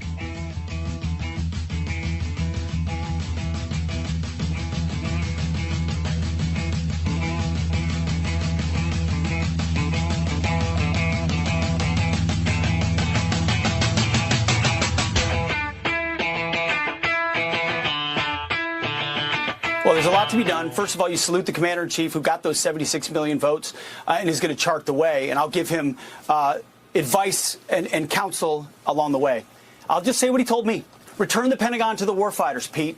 Get in there and clean out all the social justice, politically correct garbage on top and get back to lethality, warfighting, accountability, meritocracy, and readiness. And guess what? 95% of the people in that building in the Pentagon and that wear the uniform, that's all they want to do anyway. Pete Hegseth talking about his nomination as defense secretary from Donald Trump to participate in the cabinet in that capacity. And of course, everybody's big question is, how will this Republican majority of senators react to Donald Trump's appointments. And we're excited to talk to your senator and my adopted senator, Eric Schmitt, on the Annie Frey Show. Welcome back, Senator. Thank you for your time today. It's great to have you back.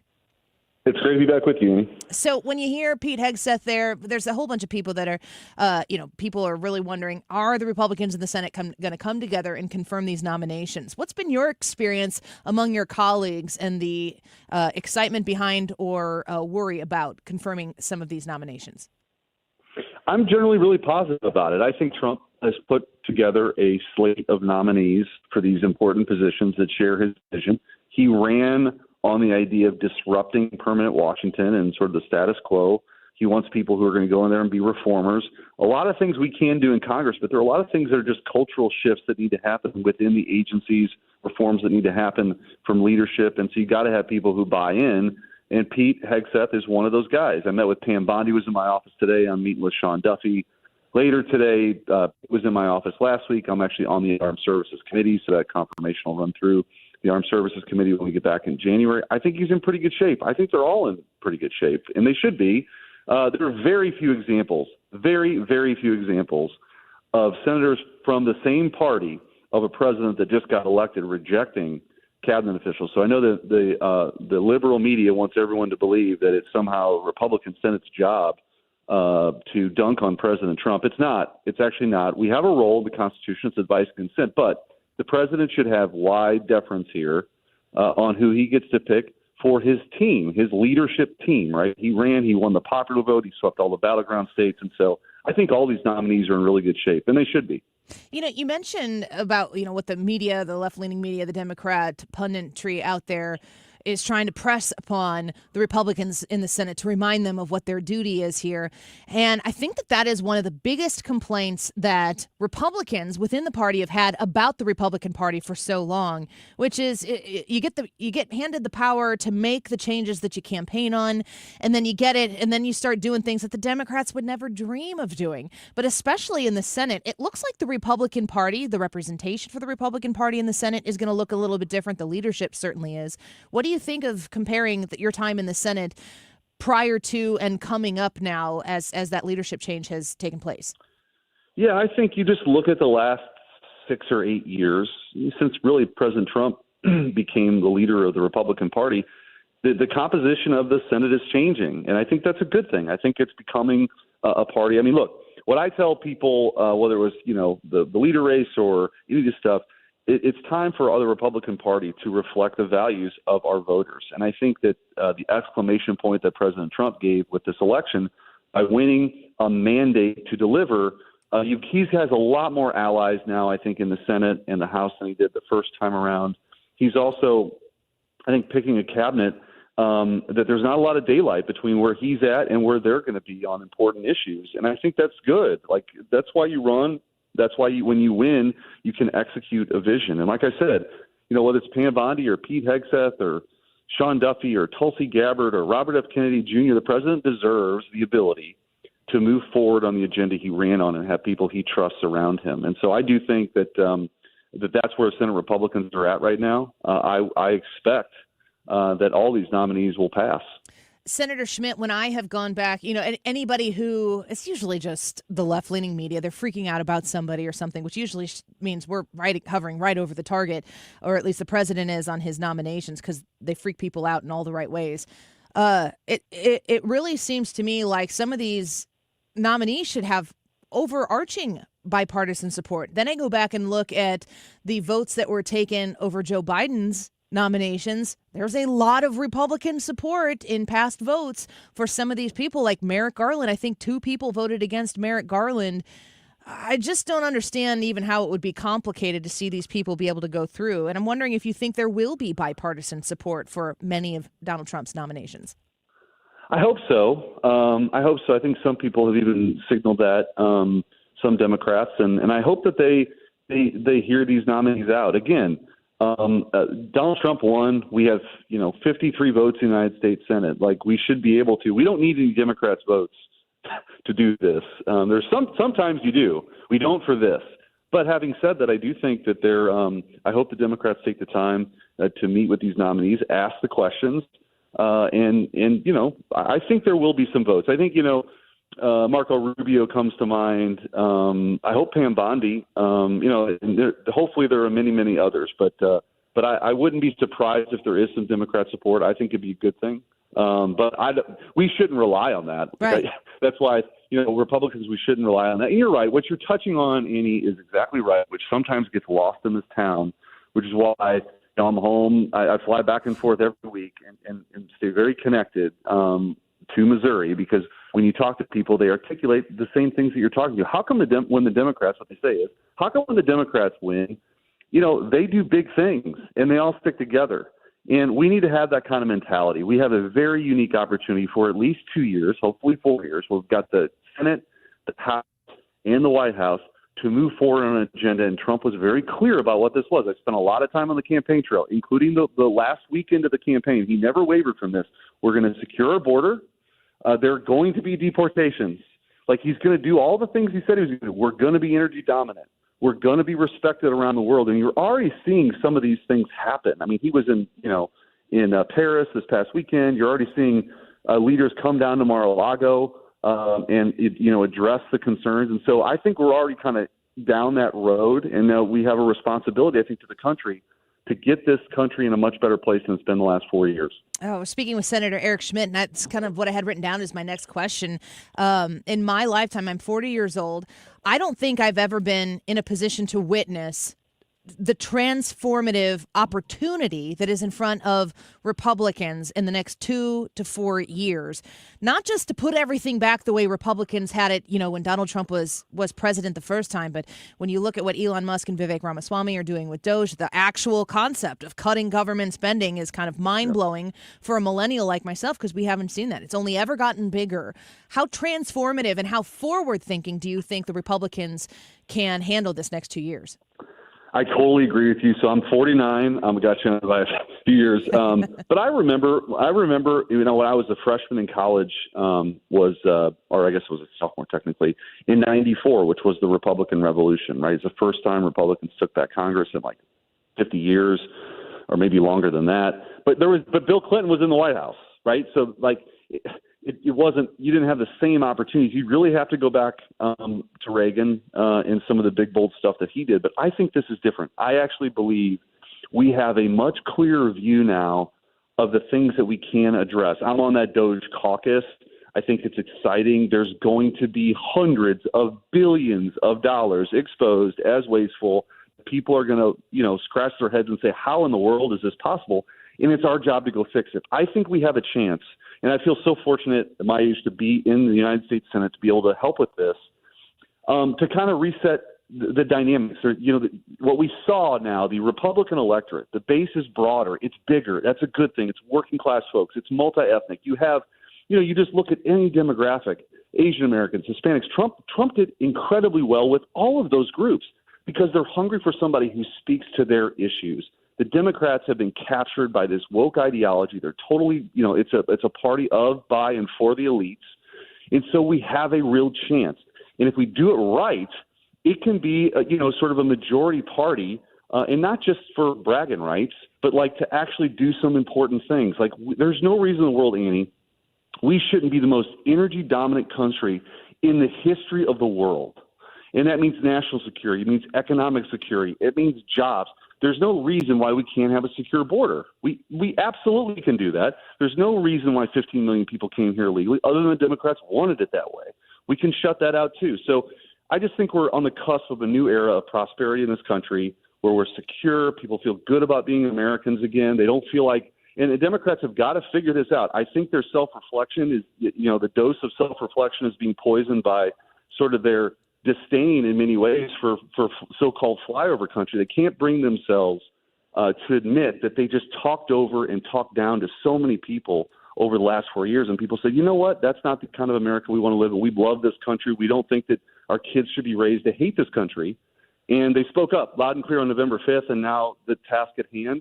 is to get a cabinet in place and pass an agenda that, again, is reflective of where the American people are at. Yes, get right down to the art of the business of what's going to take place. We're speaking with Senator Eric Schmitt. There's one other topic I wanted to address with you since I had the opportunity to have you on here. Of course, you served as a statewide official in Missouri as the Attorney General here. You're a law and order guy, and I'm watching, the Daniel Penny trial, the verdict that came through there, but also the murder of the United Healthcare CEO, and just very strange some of the reaction and the justification in conversation throughout the media that's taking place.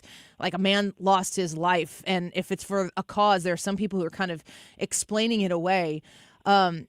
We've seen in New York City in the wake of the Daniel Penny verdict, people really pushing back on that BLM kind of mentality that really got its legs here in St. Louis and Ferguson 10 years ago. And it just feels like what you were just discussing there, that we are on the precipice of an entire reset. Making America great again is a great way to talk about it, but a reset in our expectations from each other, societally, culturally, and law and order.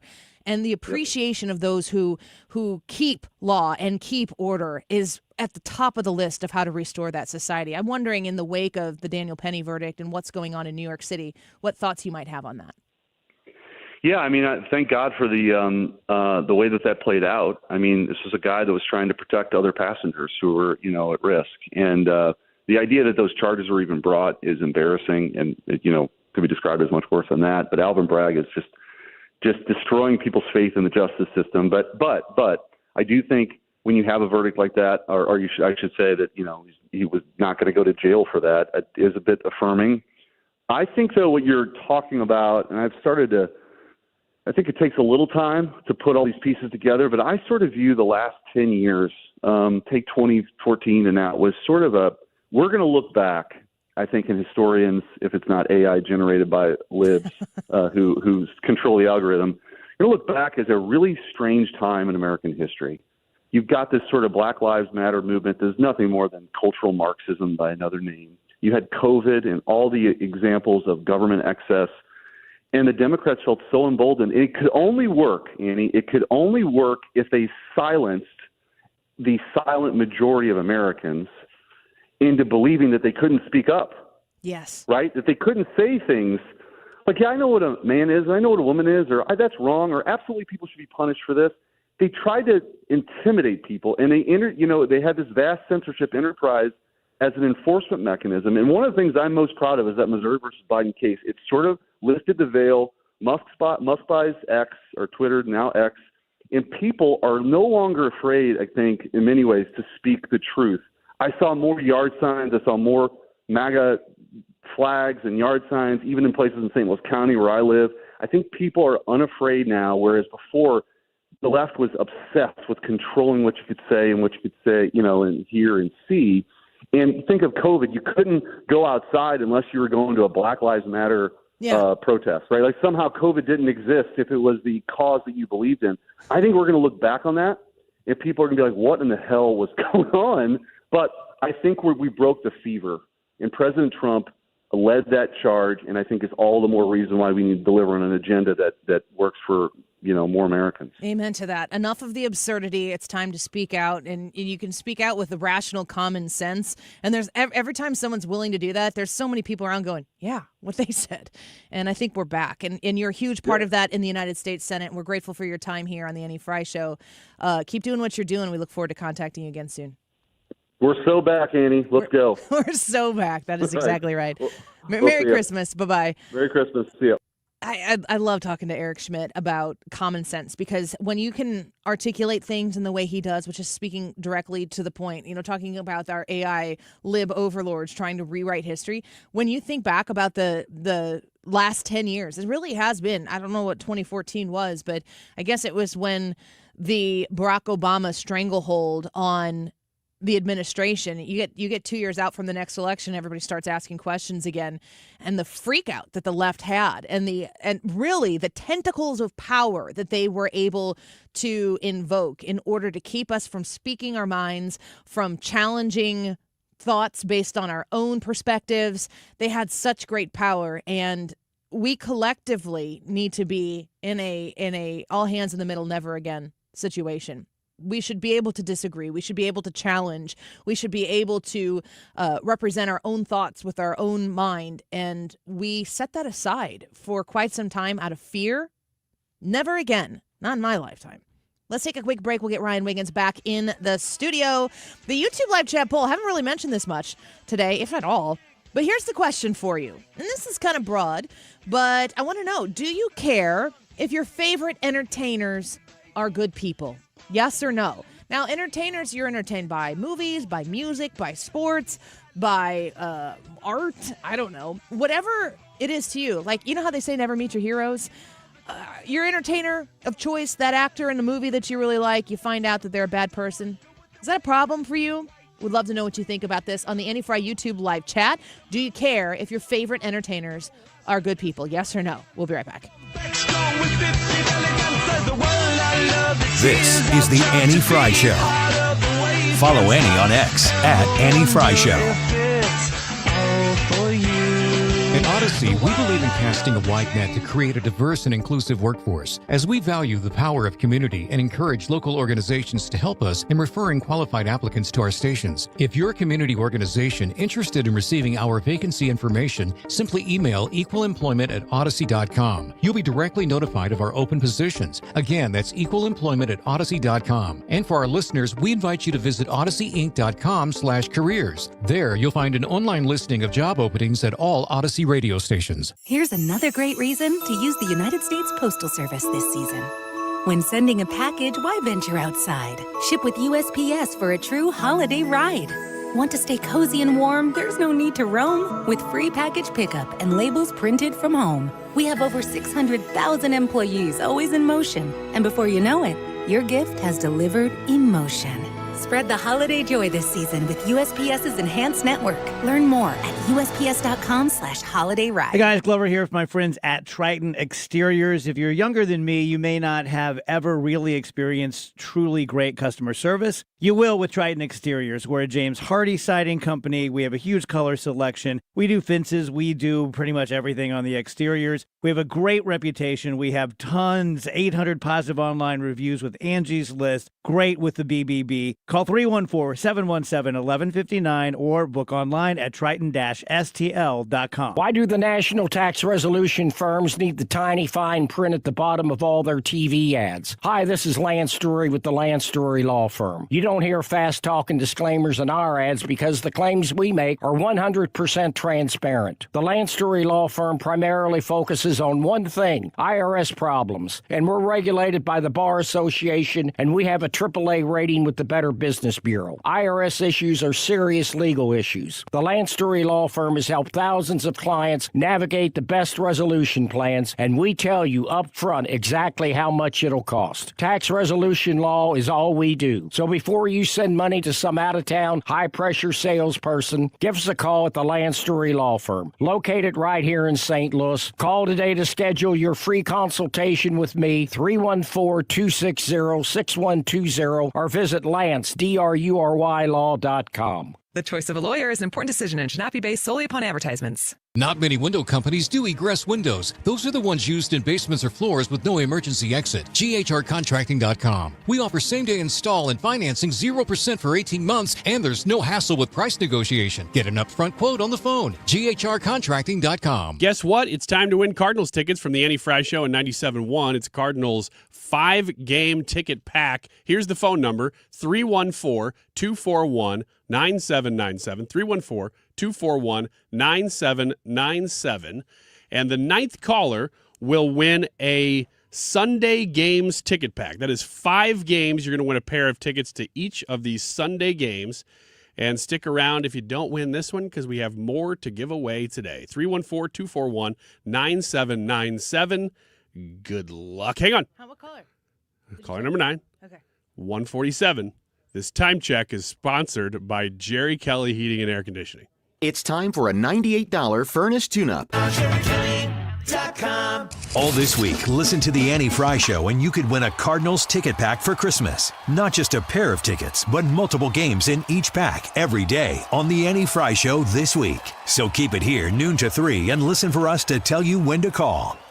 Light shine bright everywhere we go. Music music for the people, making music for the people. Light shine bright everywhere we go. Light shine bright everywhere we go. Everywhere we go. Music. This is the Annie Fry Show. I wanna magnify your light. I wanna reflect the sun. Follow Annie on X at Annie Fry Show.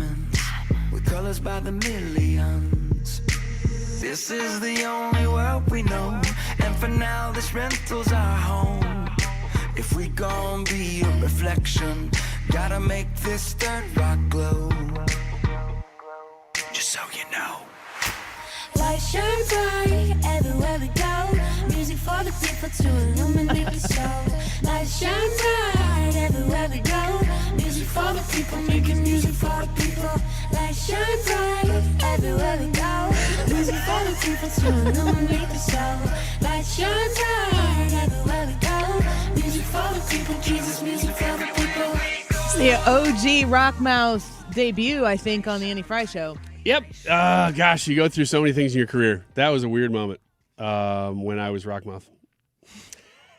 Everybody's like, oh, is it so magical working with Toby Mac in the studio? No, it's just business when you get to that level.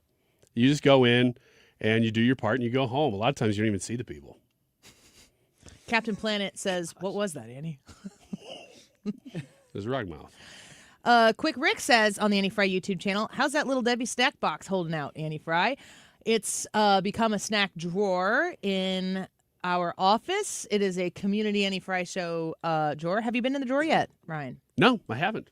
Because I went to the store on Saturday and bought a bunch of stuff.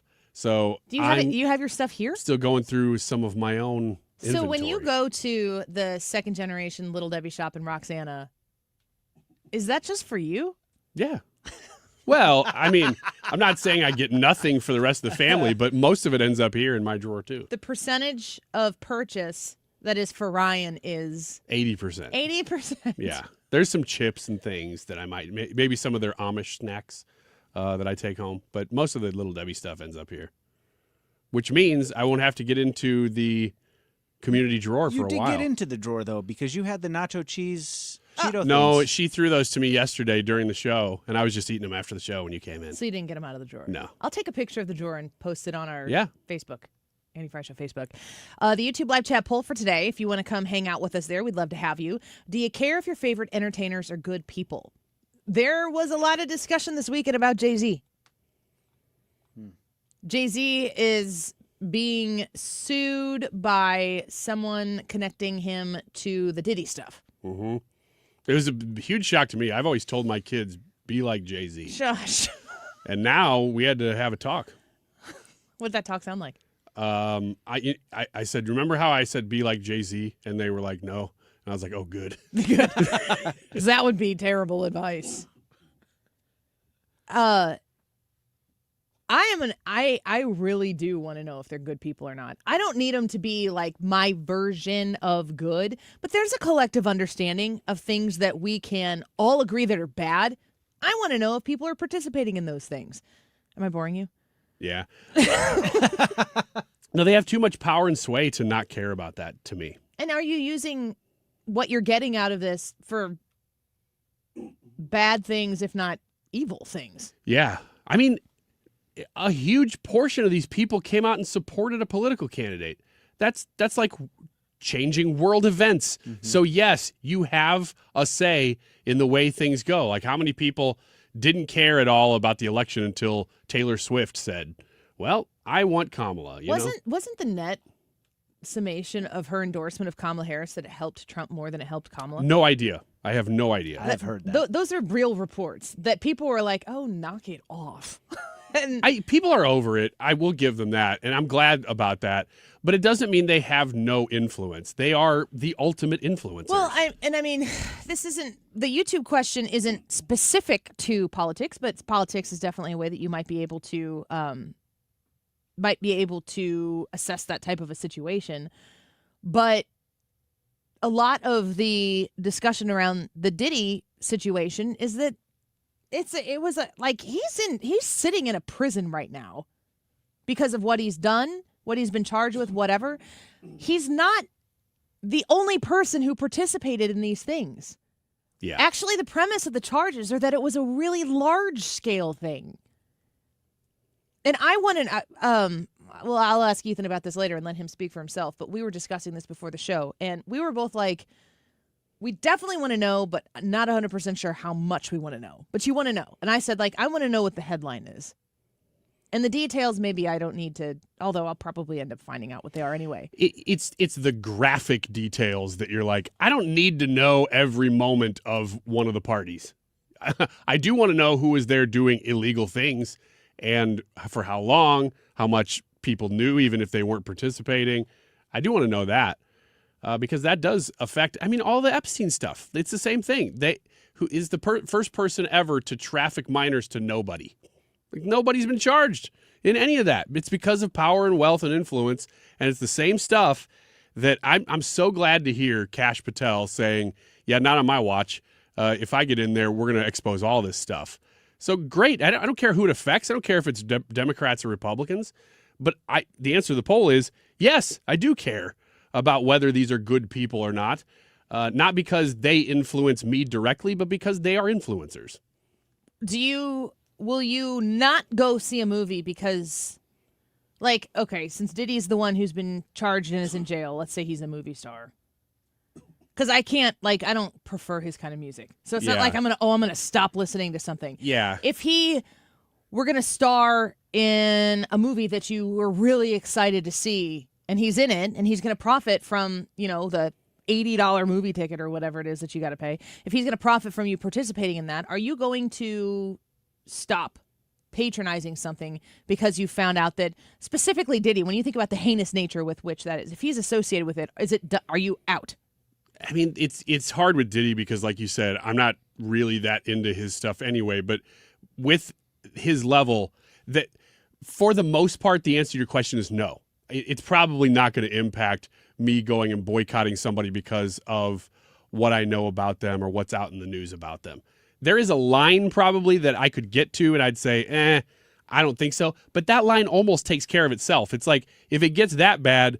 It's almost like the line is like, who are you hurting with the bad things you're doing? Because if it's other people and if it's children. Yeah, and there are enough people that will already be boycotting it before it gets to my threshold that I don't know that those things are getting made. What about you, Brad? Yeah, it matters to me. And, like, I will boycott a movie because, and it's not that I'll boycott the movie, but if I go watch a movie and I can't suspend my disbelief and see the person playing a character and all I see is that person. Then they're not entertaining you. you. Yeah, and they're not entertaining me and I'm out of whatever it is. Why am I going to spend money to go see that movie? So, yeah, it'll affect my consumption of whatever products they make. I won't even go see any Dixie Chicks concerts anymore because of what they said to my president, George W. Bush. I'm like, you mean no, the Chicks? The Chicks. I will not see the Chicks. You? It was annoying to watch you think of that while Brad was talking and wait your turn to say that. You had such pride on your face. You're like, ooh, a Dixie Chicks joke. I'm in. I hope there's time left in this segment. I know how this land segment's ending. It's going to be great. And it was. I really love the Dixie Chicks. I can't stand the Chicks. And yes, they've segmented themselves to be two different groups. Mm-hmm. I still listen to the Dixie Chicks, but I won't even see Lady A. I liked them too. Oh, tell us what you think on the Andy Fry YouTube channel. Go vote. Leave your comment. We'll get to him at the end of the show. Don't go away. Hi, Thomas Helbig here with the Retirement Advisory Group. Hi, I'm Bob Kershaw. As a family business, we'd like to wish all of you a Merry Christmas and a Happy New Year. We grew up right here in St. Louis, part of a large family, and that's what makes the holidays so special. The things we hold in our hearts, not in our hands. It's the people, family, friends, and the personal relationships that grow stronger with the passing of time. In the past 38 years, we have become part of many lasting relationships, and we have made a lot of friends in and around St. Louis, and that just can't be taken away. So as we turn the page and put yet another year in the books, let's remember to be good to one another. And for those of you who may have lost loved ones, our hearts go out to you. Here's hoping next year will bring even more joy and blessings to all of you. And remember the important things to be thankful for. So once again, from all of us at the Retirement Advisory Group, and from our family to your family, we'd like to wish all of you a very Merry Christmas and a Happy New Year. Wow, this year has flown by, and now you're planning to sell your home. You know, like you, most families have been waiting on the sidelines. Well, now the timing is better, but you still have questions, right? Hey, Mark Cox here from my friend and trusted realtor, Gloria Liu, with Your Home Sold Guaranteed Realty. I've been telling you about Gloria Liu for years now. Why? Because Gloria Liu is St. Louis real estate expert, and if you have a home to sell, you need to get to know her like I have. I've seen her systems, her guarantees. I've even met her clients. In fact, I'm also a client. She's different than any other realtor, and if you need help selling your home for the most money, you need to do what I did. Call Gloria Liu. Here's another tip. If you have a home to sell in Crestwood, Shaw, Maplewood, the Central West End, you must give Gloria Liu a call. Take it from me and call my friend Gloria Liu at 314-325-6888, 314-325-6888, or visit GloriaHasTheBuyers.com. That's GloriaHasTheBuyers.com. Conditions apply. Gloria and seller must agree on price and possession date. You're leaving for work, but the garage door won't open. Is it the opener? Is the spring broken? Now you're late and your car is trapped. Well, don't panic. Overhead Door Company of St. Louis is here with same-day emergency service. They won't leave you stuck.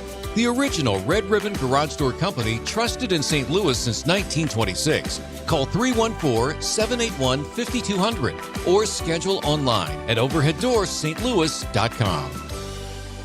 The holidays are happening at Diamonds Direct. Still rushing to finish your holiday shopping? Don't worry, we've got you covered. This weekend only, it's our last chance sale with 20% off virtually everything. Earrings, bracelets, pendants, and more. Plus special financing options up to 5 years. But don't wait, this is your final opportunity to find the perfect gift at the best value before the holidays. Plus special designer appearances. Visit us during extended holiday hours or shop online and pick up in store. Our 20% off last chance sale ends Sunday. Learn more at diamondsdirect.com. KFTK FM Florissant. From the Under Law Injury Lawyers, GetJim.com studio. That's GetJim.com. 97.1 FM Talk. Always live on the free Odyssey app. Bail denied. I'm Lisa Brady, Fox News. The man accused of killing the United Healthcare CEO in New York City is fighting extradition from Pennsylvania, where he was arrested yesterday. An extradition hearing for 26-year-old Luigi Mangion just wrapping up. Luigi Mangion came out in an orange jumpsuit, and he had his arms and his legs shackled. Fox's Brian Yennis was in the courtroom where the defense attorney challenged some of the evidence found on Mangion, including cash and masks. And while he was saying that, Sandra, Mangione tried to say something, and the attorney, Dickey, turned to Mangione and said, "Don't say a word." And then at that moment, he began to continue to defend his client. Mangion is held without bail. In New York, he's facing multiple charges, including murder. On his way into court today, he was shouting about an insult to the intelligence of the American people.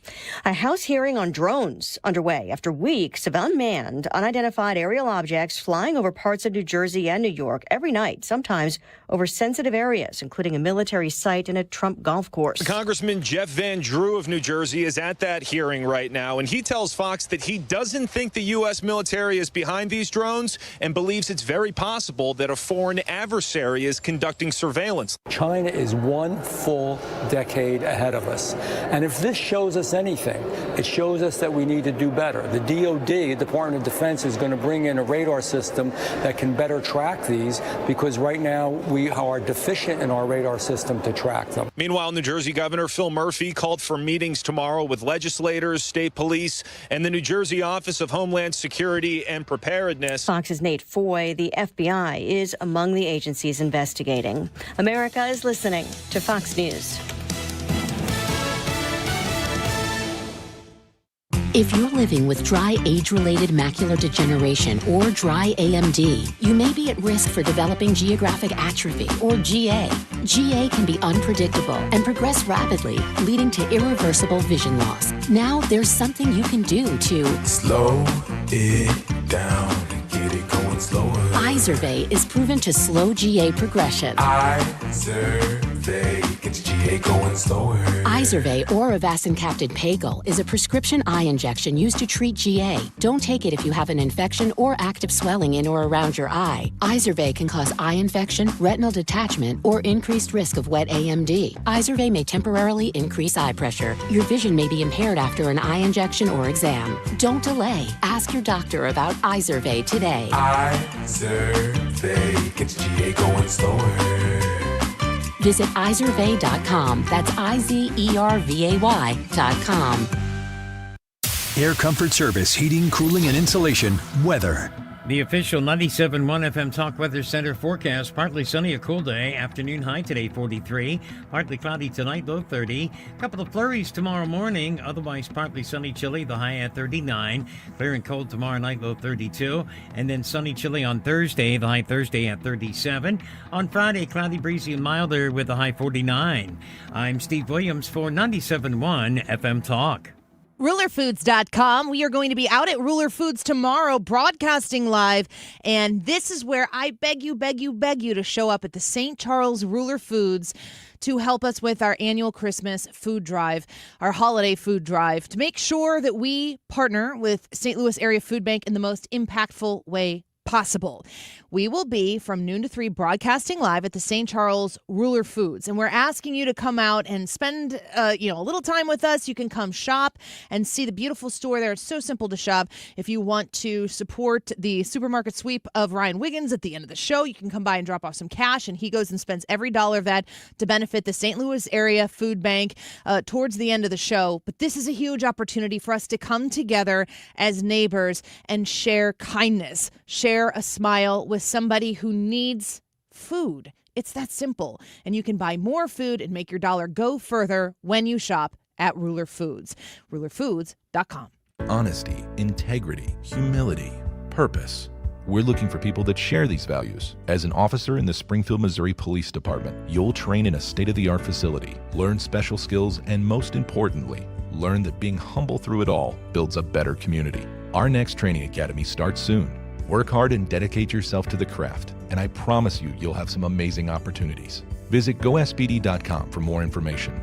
That's gospd.com. Brought to you by the Springfield, Missouri Police Department. I've been hearing so long about government mandates all these years. It's coming true unless something changes this year yet. Then maybe it could be stopped. If not, homeowners, if you need an air conditioner, if your air conditioner is old now, get the equipment that you can still get before they say you can't have it. Not to scare you, they scared you. I'm just saying, the equipment we have right now, unbelievably better than what you have because your equipment's 15 or 20 or 30 or 40 years old. So if you're looking and if your system's that old or if people are saying it's old and you new, I'm not going to waste your time. But if you call me, one easy number in Missouri and Illinois, the easiest of numbers. All right.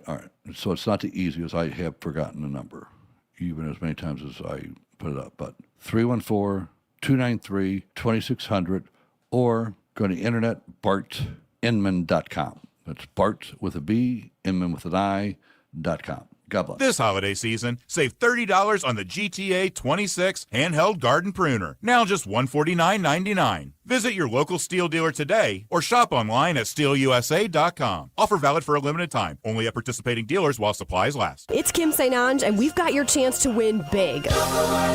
Listen to the Mark Cox Morning Show all this week for your chance to see Styx and Kevin Cronin at the Hollywood Casino Amphitheater. That's this week from 5 to 9 on the Mark Cox Morning Show right here on 97.1 FM Talk. That is exactly what I needed to hear. Thank God someone here knows what they're talking about. That's us. That's right.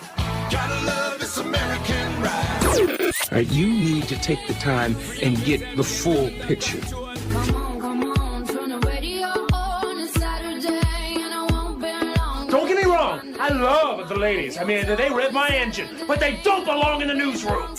It is Anchor Man, not Anchor Lady. What do you want from me? I'm not America's sweetheart. Goodness sake, kid. Keep your voice down. Your father's listening to the radio. I'm not America's sweetheart. This is the Annie Fry Show. Yesterday we had Al Robertson on the show. It was a great conversation. Duck Dynasty, beardless brother.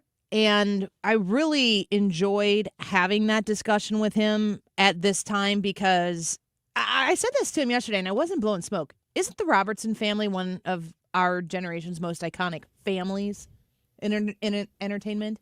Yeah. I would think so, yeah. I can't think of in entertainment other than maybe like the Baldwins or something. Ooh. Team Robertson. Yeah. All the way. Hey, Although the Baldwins are all over the place. Exactly. Is it just really Alec? There's another one. Well, Stephen. Is he nuts? And who's Billy. the conservative? Billy Baldwin. I think it's Stephen Stephen. Baldwin is I think conservative. I don't know that he talks a lot about politics, but I think he is. Conservative-ish, Yeah. at least. He's the outspoken Christian. Is he super outspoken about it? Yeah. I don't. It kind of goes to our YouTube poll for today, and we want your feedback in the chat as well. So come subscribe. You got to subscribe and be a subscriber for 5 minutes before you can comment, and that's just to keep out the crazies. If you're a crazy, we just want you to be committed. Mm-hmm. And by committed, I mean to our show, not like to a facility. we want you to comment in that first 5 minutes. Maybe too, but both. we just can't do anything about it. It's not us. That's gonna get clipped and used against me somewhere somehow. But it's in the positive impact. If I find out that a actor, actress, singer, or whatever, we played that Gwen Stefani clip of her doing a Hallow prayer. I didn't know she was into that. That was brand new information when I played it on the show. Yeah, I had heard that she was she had withdrawn from the limelight a little bit, and she was seeking Jesus. Well, Blake Shelton That's serious? Yeah. Blake Shelton said her faith has forced him to start going to church more often and draw closer in his own. I heard that via my wife. That's the only reason I know about it. And you believed her? I believe all women.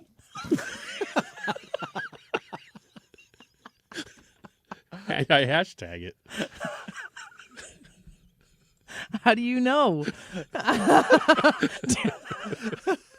Are you a doctor? A biologist? How do I know if it's a woman? Is that what you're asking? I'm inclined to believe you, but I'm going to I'm need gonna some need a little proof. verification. Trust but Excuse me, verify. ma'am. Yeah. I The like what great you have Ronald to say, Reagan said. but I'm going to need to Look under the hood. I need to kick the tires Look on what I this. found on Magnus. I'm just encouraged by people who aren't afraid anymore to associate themselves with something that has to do with faith. That's the opposite of finding out that they have something to do with like The devil. the devil. I was thinking of all of the things. I'm like, I don't want to say that word. I don't want to say that word. But the allegations of what the Diddy stuff is are so repulsive. I do want to know everybody who's involved in that. I want to know the names. Mm-hmm. And I do want to know the extent. And I want them to suffer the consequences of what they've participated in. You in America. America wants to know. And this is where we get into the outsider discussion, where we go, hey, you know what's a good thing is that Trump is nominating outsiders to these agencies. That's kind of the point. Well, speaking with Al Robertson yesterday and talking about, he kind of said, there's a few people in our family. He's like, most of the family is right. But there's some other lefties in there. We just don't talk about politics at the holidays. Isn't it weird that after the election, the immediate knee-jerk reaction from so many of these people is to be like, cut everybody off completely. The fact that the phrase no contact is like a capital N, capital C phrase that's part of the conversation right now. Like you can see people abbreviating it NC to go no contact. It's a very aggressive mentality in communities that specifically, like, I guess the transgender community, this is where I see it used and talked about quite often, which is if people are not being supportive fully to your approval of your lifestyle, you're supposed to completely cut them off. And, if you've got people who disagree with something you're doing in your life, then that's a pretty extreme disagreement. That's a pretty extreme thing to have a disagreement over. Like some people might be like, oh, I wanted you to fulfill you went to school to be XYZ and now you've decided to stop and go learn DEF or whatever. And people are disappointed in that. You don't cut them out of your life. You don't cut your family out of your life. You try to figure out where you intersect and where you agree, and you try to build on that. And when the holiday season comes around right after an election and you've got all of these people so aggressively telling you to cut people out of your life, it really doesn't make sense to me on a level that would be productive for anything other than the misery loves company, sowing division, and trying to keep it as divided as possible.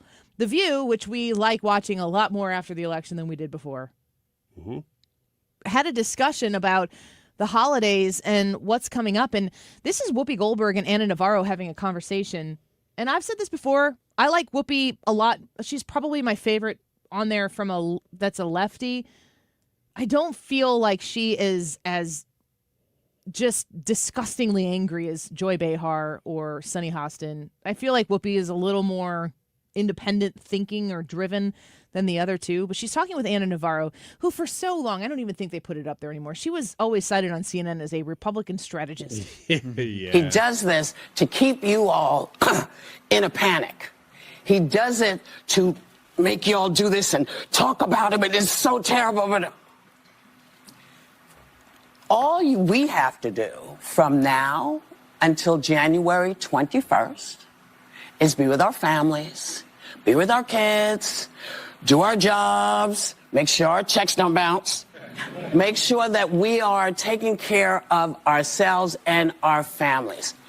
Whatever he's going to do, he's going to do, but do take our word for it. Things seem to move slowly because, yeah, they didn't come get Hillary, but he has other people who are ready to go. But I don't think that they can just go out and do what they want to do. So I'm going to interrupt here because Whoopi Goldberg is giving good advice to people right now because, listen, we all remember what it was like when Donald Trump lost in 2020 and Joe Biden won.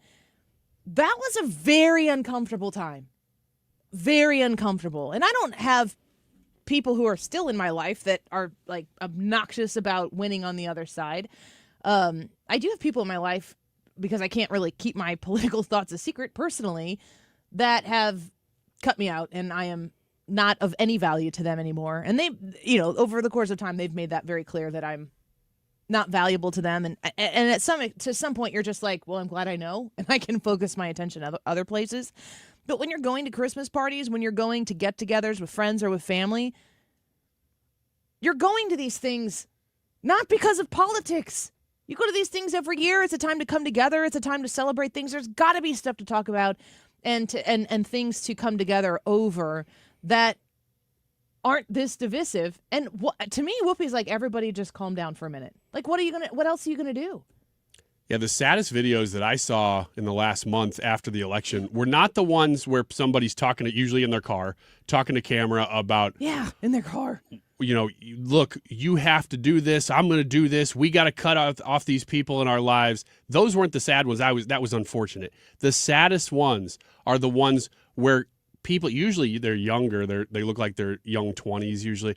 I specifically remember one that was a young girl crying because she had to cut off her dad. Yeah. Her dad had voted for Trump, and now I can't talk to him anymore. She had no other choice. As if she were in a cult. I mean, that's what that sounds like, is you have been told this is right, this is wrong. Now that your dad has chosen the wrong, he is no longer a part of your life, and you have no choice about it. Yeah. It's really, really, to your point, sad.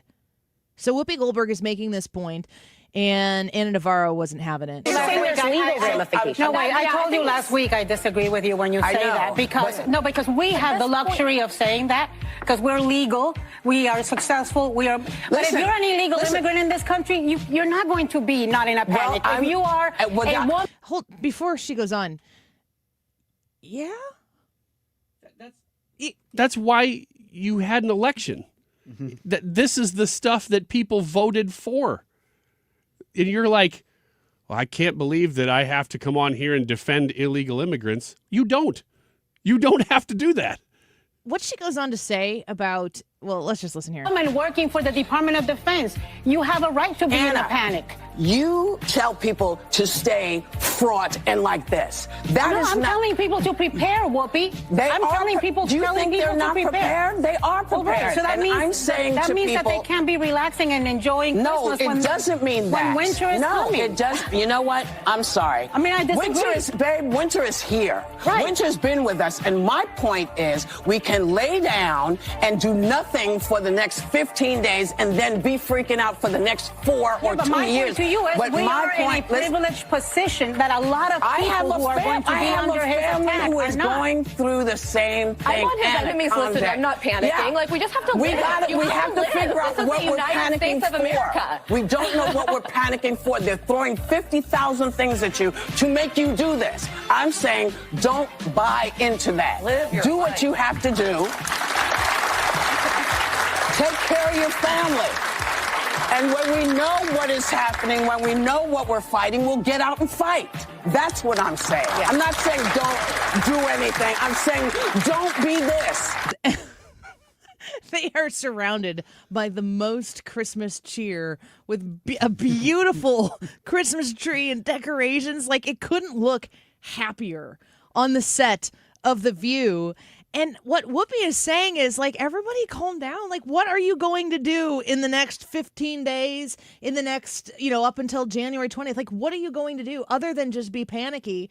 And Anna Navarro, who I will add has never looked better than she does right now. I think she realizes the misery loves company, that this is her time to shine maybe, but she looks fantastic. So Anna Navarro, my compliments to you on you look beautiful. Whatever, moving on. Anna Navarro was like, no, you need to be in a constant state of fear and panic and preparation. Preparation for what?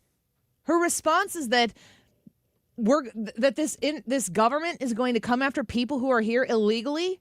That's because they're here illegally. That's because they did something that was illegal.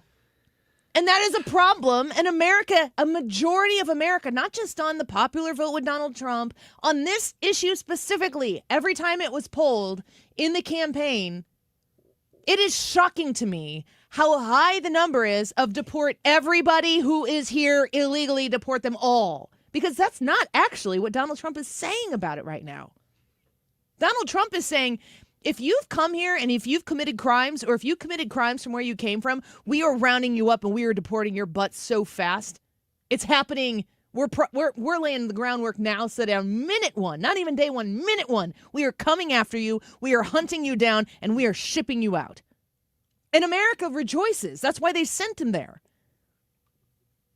I was listening to Outnumbered earlier this morning, and what's her name? I can't come up with it right now. Blonde Marie Harf was on, and I kind of like when she's on there because she's 1 out of 4. She's a lefty, and she's there to articulate the best that the left can offer on any of these given topics. And she was repeating something that I hear the left talking about a lot. When you deport all of these illegal immigrants, you're going to deport that the prices of everything that you have is going to go up. So are you saying that you're actually trying to persuade the American people to keep individuals in this country who are willing to work for lesser conditions, that we should keep them because they will do the jobs that Americans don't want to do? And your final, the straw that's going to break the camel's back here is be like, well, they can stay. I don't want to pay 30% more for my strawberries. How inhumane is that? The reason why these people in many, many situations will do these jobs is because a lot of these jobs are not above board. And they don't have to pay into these employees what they'd have to pay into American citizens. So you're treating these people like they're lesser than. Yeah. There are a lot of people who work in America who live on the southern side of the border. They have work visas. They come here. They work hard. They're wonderful people. They're providing for their family. They're working within the system. What's wrong with that? Maybe you want to reform that system and make it easier for people to come here and do that. Then that needs to be your cause. Not, well, if you came here illegally, panic! Because that's Anna Navarro's message. And the message of Marie Harf, the Democrat on Outnumbered, is that, if you ship these people out, if you deport them, it's going to cost you money. That's disgusting. Think about it beyond the one step that you just took in that direction to make that point. Because you're saying these people will do, and they're mostly referring to people of another race if you really want to get technical. They're going to do the lesser jobs that we don't want to do for less, and that's why we can pay less for everything. Oh, also, real quick, I want to grandstand for higher minimum wage. Like it's the same. These people don't know what they're talking about. It's just Trump is bad. History doesn't repeat itself, but it certainly rhymes. It's very, very important to call out the classism that the left is constantly arguing about. They openly will say things like, all right, well, who's going to watch your kids now? Who's going to clean your house now? Who's going to cut your lawn? And I'm going, excuse me, what? Yeah, those jobs specifically that you just chose. Thank you. You're implying that all of these people who do these things are illegal immigrants. Yes. Are there any people who are here working in a legal status who might also happen to be not from America, maybe of some sort of Latino descent, who are like, hey, shut up. Knock that off. I may look like some of those people, but I am here working within the system, maybe even towards citizenship or something, and I'd like you to hush your mouth. You know how I know you can't bring that up, though? Is because on The View itself, about 2 weeks ago, the woman who sits on the far right of the screen, she brought up, you know what? The border counties all went hard right. They all went red, and everybody screamed at her. She's like, look, this isn't even a racist. In fact, you're being racist by not acknowledging that Latin voters don't like what you're selling. And Sunny Hostin said they were bad Latinos. That's right. she called them misogynists. She said that they were bad at their ethnic origin. Yes. Because Sunny Hostin, who died, made her God. Alan Rickman. Remember? That's Alan Rickman. Not Alan Rickman. Let's take a The break. deep cut. It's a deep cut. I'm talking about the guy who, like, last week was like, "You're blaspheming against me." To Cenk. Yes. Do you care if your favorite entertainers are good people? Yes or no? I'd be curious to know if you think anybody on The View is a good person. We could have that discussion when we come back as well. Stick around. More Annie Fry Show. A little bit of fun coming up next. Don't go away. This is the Annie Fry Show. Find the podcast, on-demand audio, and more at 971talk.com/Annie.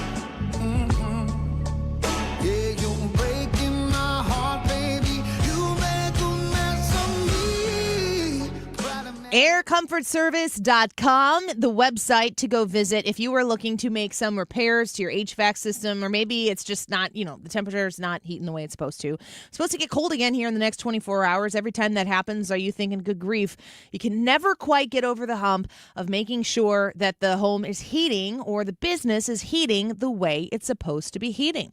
Call Air Comfort Service Heating, Cooling, and Insulation at 314-513-0091. 314-513-0091 to get a free second opinion on heat exchanger or compressor repairs. Reach out to them and tell them Annie sent you, and you can find out why they have been in business for over a half a century, providing the care for customers, for clients, residentially, commercially alike, making sure that you get to stay in your comfort zone and do so with confidence. 314-513-0091. You can find them online at aircomfortservice.com.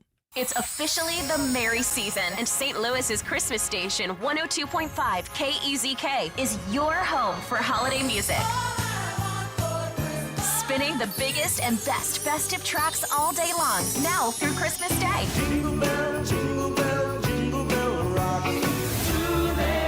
Get your holiday fix on the radio at 102.5 FM. Ask your smart speaker to play 102.5 KEZK, or listen on the go with the free Odyssey app. The choice of a lawyer is an important decision and should not be based solely on advertisements. If you've been injured in a car wreck, you need the best. Let us make your case our cause. Car accident? Call Onder Law for a free review at 314 or 618-9000000. Wesley is a truck driver. I drive a truck, and I love what I do. A truck driver with IRS troubles. They told me I owed them $43,000. It got really bad.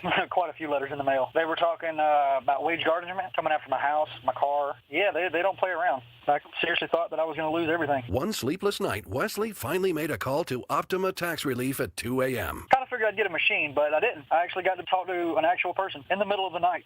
He found just what he was looking for. Oh, they were great people. You need a team of people that know what they're doing. Optima Tax, they know what they're doing. Optima Tax Relief came through with flying colors. I saved an incredible amount of money. Happy don't even come close. I was absolutely overjoyed. Take Wesley's advice. If you're in any kind of trouble with the IRS, call Optima Tax Relief. Don't trust anybody else. Call Optima for a free consultation. Call 800-987-6122. 800-987-6122. 800-987-6122. Optima Tax Relief.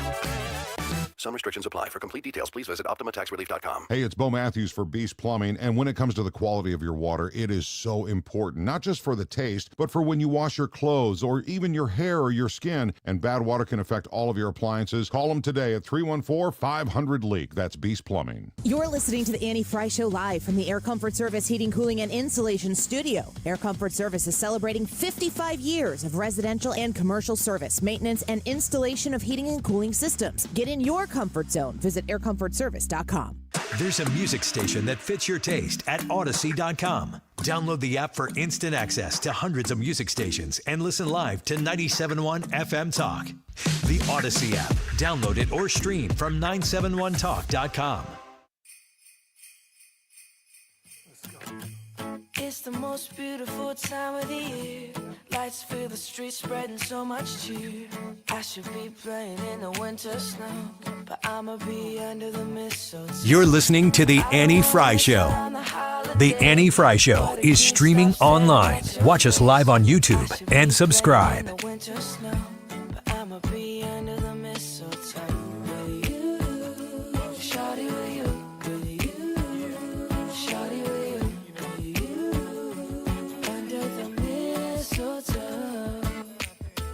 So this past weekend, I was at a basketball practice, and it was my son's basketball practice, and I was there to pick him up. I had to open the gym and stuff for him. So I was playing him a little one-on-one afterwards, and he's now over 3 inches taller than me. Okay. And he's actually talented more. I don't know how to say this on the air without him going back and be like, Mom. One way or the other. It's different in high school. When he was in grade school, when all these kids are in grade school, I could talk about them however. I don't know if anybody who he goes to school with knows what I do for a living. I assume some people do. I don't know what is gonna happen to him when they do find out. So I have to be very sensitive to that. But his learning curve, he's learning a lot fast in basketball now. And he has some skills, he has some size now. He's a freshman. He's very green in the sense that he needs to, refine all of that. But when you're 14, he's almost 15. He'll be 15 in a few weeks.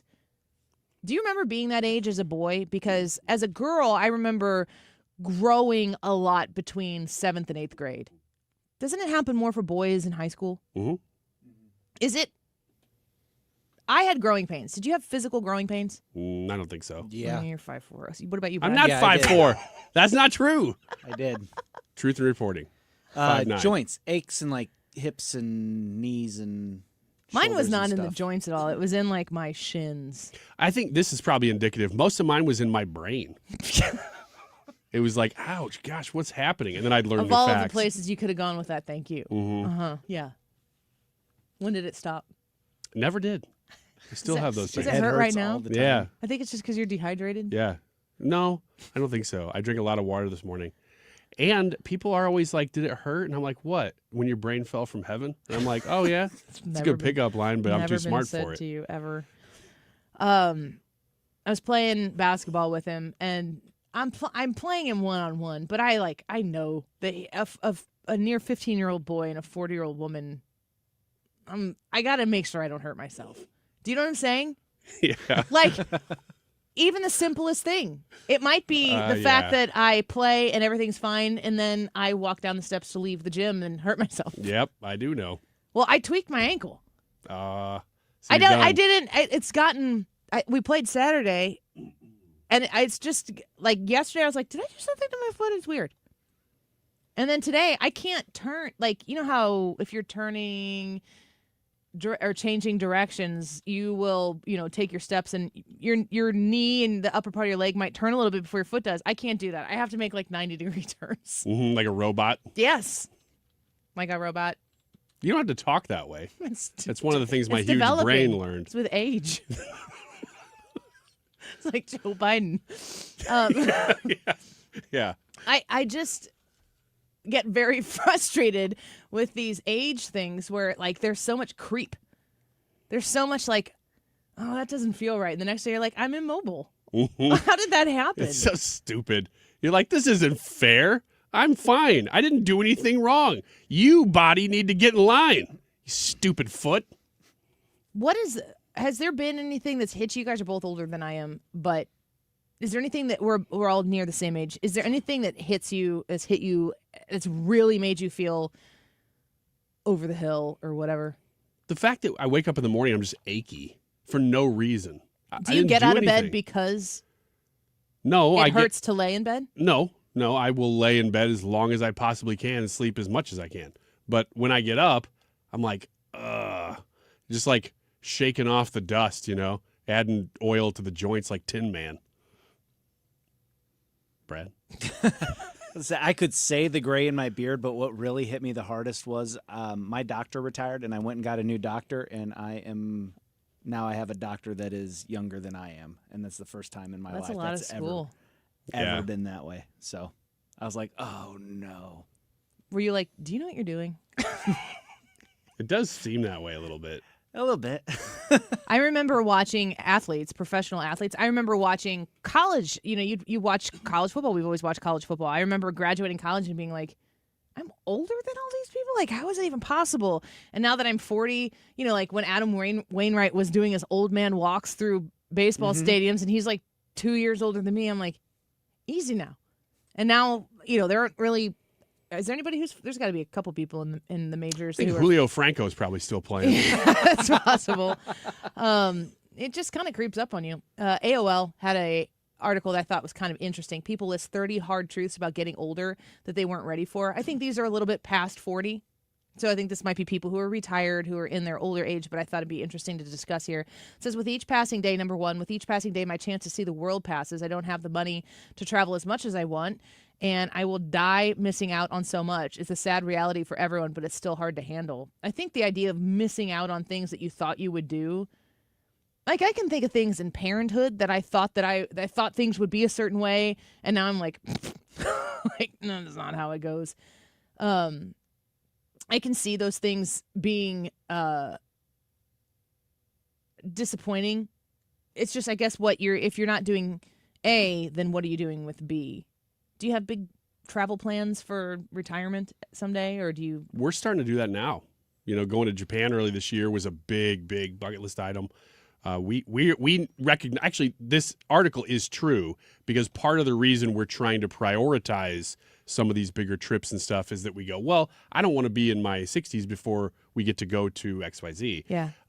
Not that we won't do that, but we want to do certain things that we know, like going to Japan, you are going to walk and walk and walk and walk. And it's one of the reasons they probably have a longer lifespan because they're pretty healthy in that sense. But I also know that by the time I get to be 20 years from now, I don't know if I'll want to walk that much. So we wanted to do these things now. Number two, I'm just reading these from this AOL article. It says, I'm really old. The two hardest parts are having almost everyone you've ever known die, so your entire history dies with them, and losing mobility one way or another. It sucks. I remember my grandpa who lived, I think he passed away when he was 89. He passed away in 2004. My grandma passed away in 2002. So he only lived 2 years past. It seemed like there was a lot longer than then. But I remember he was much older than she was.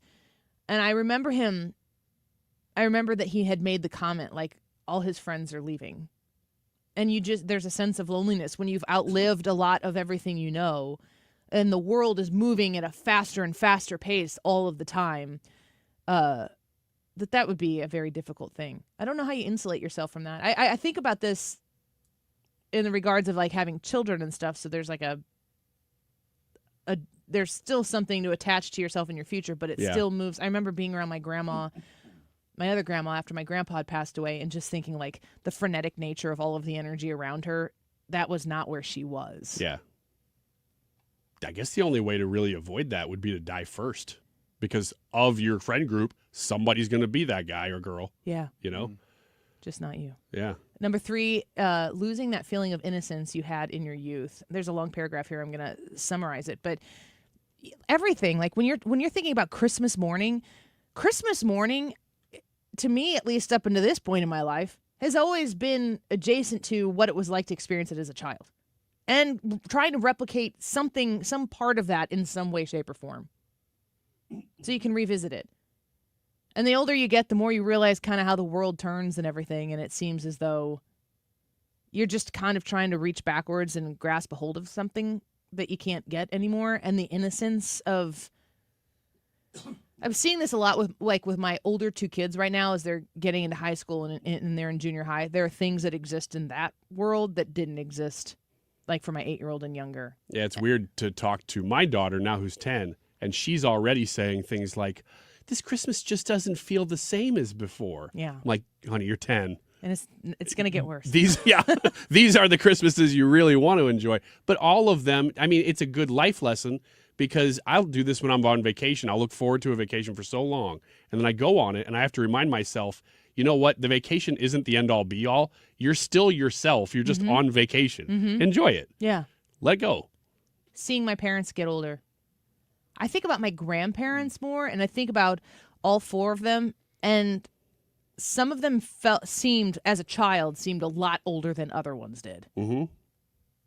And that can kind of be a choice, but that's a really challenging thing for anybody to do, is to watch life kind of creep into the generation that is ahead of you. I don't know about you, but for me and my family, people all think of me as kind of like the youngest, because I'm just like so full of energy and I look good. Brad? I'm not bailing him Brad? I was going to do that. I was Brad? waiting. Number 5, when I, as a female, was young, I spent a lot of energy fending off unwanted attention and harassment, not every day, but enough. Now that I'm older and have started to naturally age, I pretty much feel invisible to everyone. There are pros and cons to this, of course. What's the lesson to be learned there? You just don't look the way you used to. And people notice. I mean, I think that the challenge for a lot of people in today's culture is to allow themselves to age in a natural way. I think any good work that is done to your physical person is work that isn't noticed. It just looks like basically, is it good genes or good docs? You don't want to be like, good genes, good docs, definitely work. You don't want to look as though people can say, well, they've had this done and they've had that done. Good work doesn't look like it's been done. Yeah. I had people in the last couple of weeks say, I like Matt Gaetz. I preferred him pre-high eyebrow. Does he have higher eyebrows? Well, there's a couple of memes going around of him. I think when he was speaking at the RNC, that he just had probably a lot of makeup and stuff on. He looked different. I didn't see that. I did know he rarely ever shows his bottom teeth. Yeah. It drives me crazy. When he's going to be on TV, that news came out last night, and that he is going to have a show on OAN. I'm just going to watch to see if I see his teeth. I know that about you. That's why I always walk in here and I'm like, hey, Annie, I make sure to show you my bottom teeth. Just to, ease the tension, cut the ice, break the ice, not cut the ice. Cut the tension. Just for the record, I don't cut the ice. I'm going to skip over to this other article here on Forbes before we head out here. As long as Forbes lets me read it, doesn't make me pay for it. Oh, I have 4 free articles. That's good. Nice. Forbes.com. You never know. Jan E. Freed is the author here. But it's talking about secrets that retirees keep. Let me get the headline here. 5 secrets happy retirees keep from their children. Are your parents retired? Mm-hmm. Your parents are retired? No. Your parents are not retired? My parents are retired. The first one is leave careers behind. After living a life driven by ambition, the biggest secret happy retirees keep to themselves is how fulfilling life can be without it.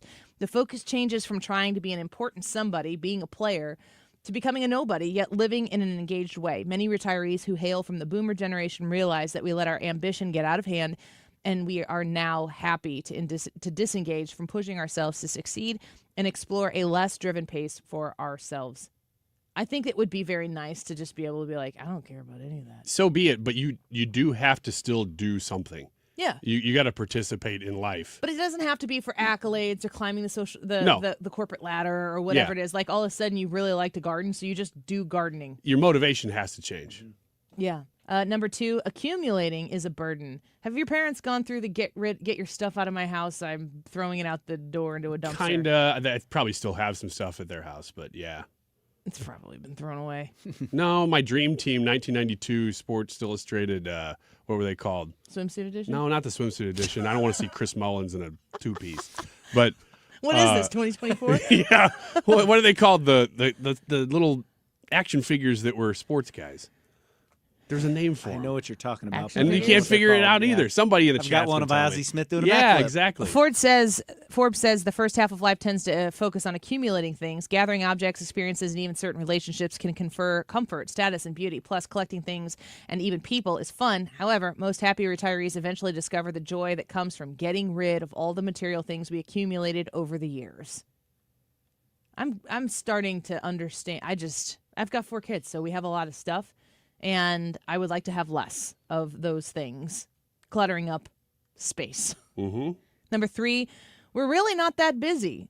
A big part of being retired is the earned freedom and flexibility of choosing when and where we want to do things. We get to be in control of our time, doing nothing, just reading, listening to music, or gazing at a flower is perfectly fine. However, other people may not understand the value of that nothing time and be more than willing to fill up empty space with demands or busy work. Doing nothing is doing something. I crave it. I don't say gazing at a flower is something, though. It's not really doing nothing. What do you do when you gaze at flowers? I just look at the beauty of the flower. I think of God's creation. I talk about the bees and the birds. I believe that. It devolves In the into a most really gross conversation. creepy possible way. That's why you're not allowed to go into the gardens That's anymore. right. And got banned from those. Number 4, we were never in control. Much of our pre-retirement years were invested in the goal of life mastery and to control everything we could. In this new life stage of retirement, we are forced to admit that our powers are limited. We never really had the ability to fix, cure, or solve everything for everybody. I do feel like my entire pursuit right now of life is to try to control everything that I can control for the best possible outcome for everybody who's involved that I need to care for. And it is unsettling when you are occasionally reminded of how little control you can actually have. There's a piece of knowing that in retirement that I think would be... There's a piece of knowing that in general. Yeah. Mm-hmm. Last one, continue to go and grow. We think retirement should liberate us from our pressures that have driven us through life. We want all of our issues handled without more drama or challenges to overcome. Orsborn teaches that it's worth the effort to try. However, even the happiest retirees report that life post-career, even with money, is not carefree, and that's okay. This can be the time to take calculated risks and accept challenges. While we don't have to go skydiving, we can use this time to pursue passions and interests we had put on the back burner earlier in life and embrace what it means to be fully alive. I think that would be the fun thing about retirement, is being able to take your time and whatever in monies that you have and be able to just do it in things that are just for the sake of doing it and not some super long haul plan. Like when you look at your retirement account right now, you're really looking at it through the lens of decades. As 40 somethings here in this room, decades before that comes to fruition. And then one day you're living off of it. What do you do with that time? I already look backward and am much more grateful for the things that I've done and accomplished now, that I would think that that's something that just grows the older you get. That you just look back and you're just grateful for the things that you have. And I think it's the 40 is about the time where you start looking backwards. You're looking forwards because that's what you've always done. But when you start looking backwards again, that can be kind of jarring also. Yeah, no doubt about it. It's a transition to being over the hill. Yeah. YouTube live chat poll for today is, do you care if your favorite entertainers are good people? Yes or no? Go vote. And we will get those results with Ethan in the room here when we come back, including some of your comments on this poll question today. How much does it affect you when an entertainer that you like, you find out that they are not a good person? Quick Rick said, I do care if people are, quote, good, but it's not limited to entertainers. I like for all to be the best they can be. Let us know what you think. We'll be right back. This is The Annie Fry Show. The Annie Fry Show is streaming online. Watch us live on YouTube and subscribe. CiviaLaw.com. Just had a family member let me know that they are going to be meeting with Civia Law and having that conversation about various things that they need for their future planning. If you need to have your estate looked at, your plan for your will, if you need to have your trust looked at because you haven't revisited it in some time, circumstances definitely change over the passage of years. You want to make sure that you have the best looking at it, and that is Todd Civia and Civia Law. You can go to CiviaLaw.com and find out everything you need to know about all of the services that they do provide. They will assist you with all your legal needs in the areas of estate planning and elder law, also special needs, real estate, personal injury, business, and online forms you can find at CiviaLaw.com. If you call them at 833-995-WILL, you can set up a strategy session for your needs. And if you're looking to have that trust established, you can have completed documents in hand within 14 days of that strategy session being established. That is a really amazing turnaround time, and they're committed to making sure that you are yet again another Annie Fry Show satisfied listener with those documents and that future plan taken care of by the best people in the business. They have multiple locations across the bi-state region. You can visit them in Edwardsville, Wentzville, East Alton, Swansea, and Mount Vernon. You can call them directly at 833-995-WILL. That's 833-995-WILL, or find them online at CiviaLaw.com. Prescription products require completion of an online medication consultation with an independent healthcare provider through the LifeMD platform and are only available if prescribed. Subscription required. Individual results may vary. Additional restrictions apply at lifemd.com. Read all warnings before using GLP-1s. Side effects may include a risk of thyroid C-cell tumors. Do not use GLP-1s if you or your family have a history of thyroid cancer. Should GLP-1 weight loss medication like Wegovy and Zepbound cost hundreds of dollars? We don't think so. TryLifeMD.com helps provide insurance access to the leading GLP-1 medications. Visit TryLifeMD.com to get your free insurance benefits check and see your eligibility in minutes. Listen to Tara's story after losing 42 pounds. You just take your shot. It doesn't feel like you're on a diet. What I wasn't expecting it to do was to shut off the food noise. I've gone from 237 to 195. This was life-altering, and if I can do it, I feel like anybody can do it. Get started right now with your free insurance benefits check and see your eligibility for coverage in minutes at TryLifeMD.com. That's TryLifeMD.com. Well, now is the time to call if you want to win a Cardinals gift pack. The number is 314-241-9797. Here's what you're going to win if you are caller number 10. A Friday Games ticket pack. This is 5 games, all on Fridays. And these are, of course, packs that the Cardinals are selling for Christmas. But we're giving them away here. Friday Games ticket pack, 5 games, all on Fridays. If you are the 10th caller at 314-241-9797. The time is 2:50. This time check is sponsored by Jerry Kelly Heating and Air Conditioning. It's time for a $98 furnace tune-up. Stop everything you're doing right now and ask yourself, are you currently receiving steady paychecks? What about when you're retired? Will you receive a monthly check to cover your expenses and also have some fun? Marvin Mitchell and the team at Compass Retirement Solutions calls this mailbox money. It's a monthly check you'll receive throughout retirement. They don't want you to worry about if the money will show up or how much money you'll receive. The only thing they want you to think about is how to spend it when it arrives. Find out how to get enough money in your mailbox every month when you're retired. Call Marvin Mitchell and the Compass Retirement Solutions team at 314-373-1598 to start working on a plan that can help you create the monthly income you'll need in retirement. Call 314-373-1598 right now and schedule a visit with Compass Retirement Solutions. 314-373-1598. Firm offers insurance services, investments, and services offered through Compass Retirement Group, a registered investment advisory in Missouri and Illinois. Hey, it's Brady Cook, quarterback at Mizzou, for Macadoodle's Garden Prairie, where wine tastings happen all day and friends are made when the door opens. Macadoodles has everything from fan-favorite California cabs to interesting wines from the old world. A wide selection of bourbon and tequila, and basically every spirit you can imagine. Whether you need to stock up the liquor cabinet for your next party, or you're having a cozy night in with a bottle of wine, Macadoodles has you covered. The friendliest staff in town. Come visit Macadoodles on Bryan Road, just north of the Page Extension in St. Charles County. If you need someone you can trust for your eye care, go see the doctors at Ophthalmology Associates. Kim St. Ange here. Doctors Birdie, Malhotra, Brusati, Royer, and Barry are experts in the diagnosis and treatment of diseases of the eye. 314-966-5000 or youridoc.com. Hey, good afternoon. It's Mark Reardon. We're getting set to go here after Fox News at 3. Still working a couple of big stories from yesterday. The Danny Penny verdict, more reaction to that. And Luigi Mangion, the Ivy League suspect in the killing of Brian Thompson, appeared in court today. We'll have the very latest on that. It's all coming up.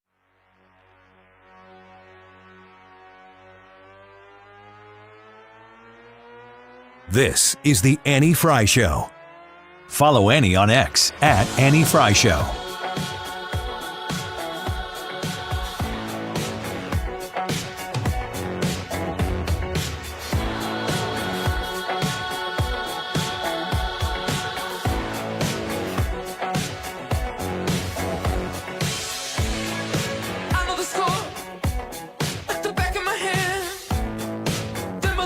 Welcome back to the Annie Fry Show. It's a big show today. We were able to speak with Senator Eric Schmitt at 1:25. Right before that, Andy McCarthy in the 1 o'clock hour. But also, we had Meredith Knopp on. She's the president and CEO at the St. Louis Area Food Bank. Got to speak with her in the 12 o'clock hour. Tomorrow is our Ruler Foods Food Drive in St. Charles, and we need you to show up.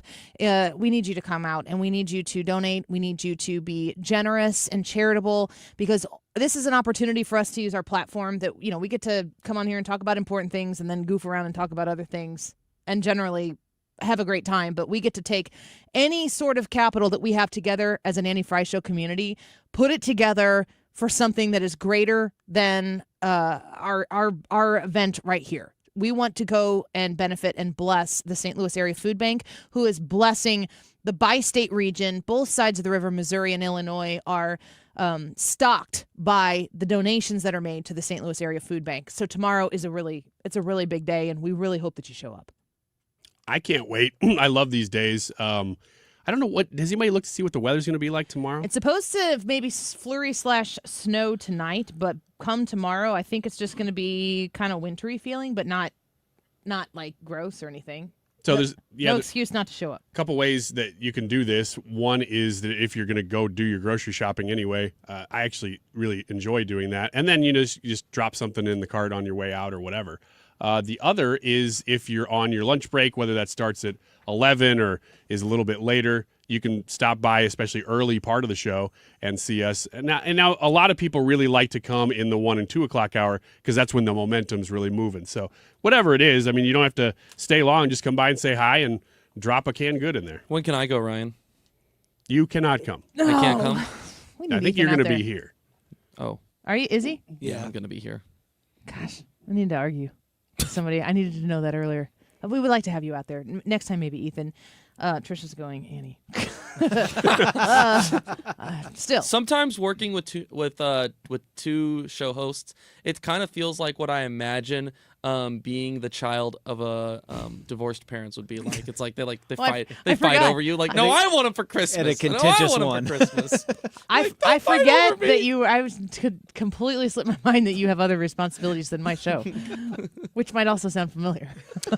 It might be like better comparison for more people to understand, like being in a throuple. Yeah, what? That more people would understand? How does that help more people understand? Well, help I think the understand. first example is one that's so rare. But You're the second, so weird. Stop it. We're running out of time. No more talking from you. Oh, yeah. Ethan, can you do Time the is YouTube running live chat? Yeah, shush. We want you to come to Ruler Foods tomorrow. I might not have Ryan Wiggins sitting next to me. Ryan might be doing Ethan's job. Yeah, exactly. We'll swap you. You can. I'll just be do the running show aisle and 3, lane 3. Ethan, you want to take us out with the poll here today? Yeah, let's go ahead and do it as it pops up here on the good old link here. Everything's here. We go. Finally, it pops up. 264 votes on today's YouTube live chat poll. Do you care if your favorite entertainers are good people? This one's not close today, folks. 81% say yes, 19% say no. Ethan, do you care? Yes, I do. More than you don't? Yes, I would say so.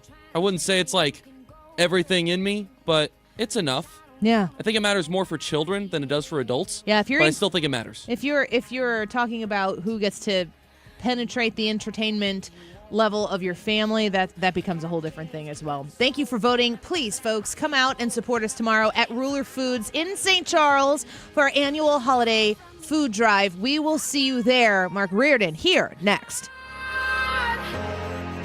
We all hear the radio ads about the IRS. They tell you to be afraid, to be scared, and they try to frighten you into calling. I'm not here to do that. Tax Relief Advocates is different. TRA is here to tell you that if you owe money to the IRS, whether it's $5,000, $50,000, or $500,000, we have a solution. It doesn't matter if you're sitting in your car, at work, or with your kids. No matter where you are, call now. 800-699-1059. Don't lose hope. TRA can eliminate or reduce what you owe to the IRS. Generous programs are now available that can give you a fresh start. Our passion is taxes and helping individuals fix their IRS problems. We have over 1,000 5-star reviews on Google and an A+ with the Better Business Bureau. You don't need to be afraid of the IRS any longer. End your tax nightmare today by visiting us online at TRA.com or call 800-699-1059. That's 800-699-1059. Tax Relief Advocates. Real solutions for real people. In Missouri, farming isn't just a profession. It's a purpose. You can feel it in our 27 million acres of farmland.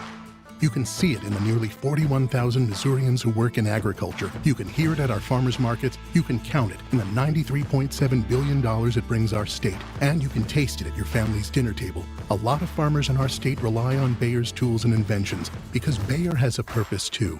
To help farmers thrive. Learn more at go.bayer.com/purpose. Paid for by Bayer. If you have unfiled taxes or are in debt to the IRS, this is important news. Did you know the IRS has programs specific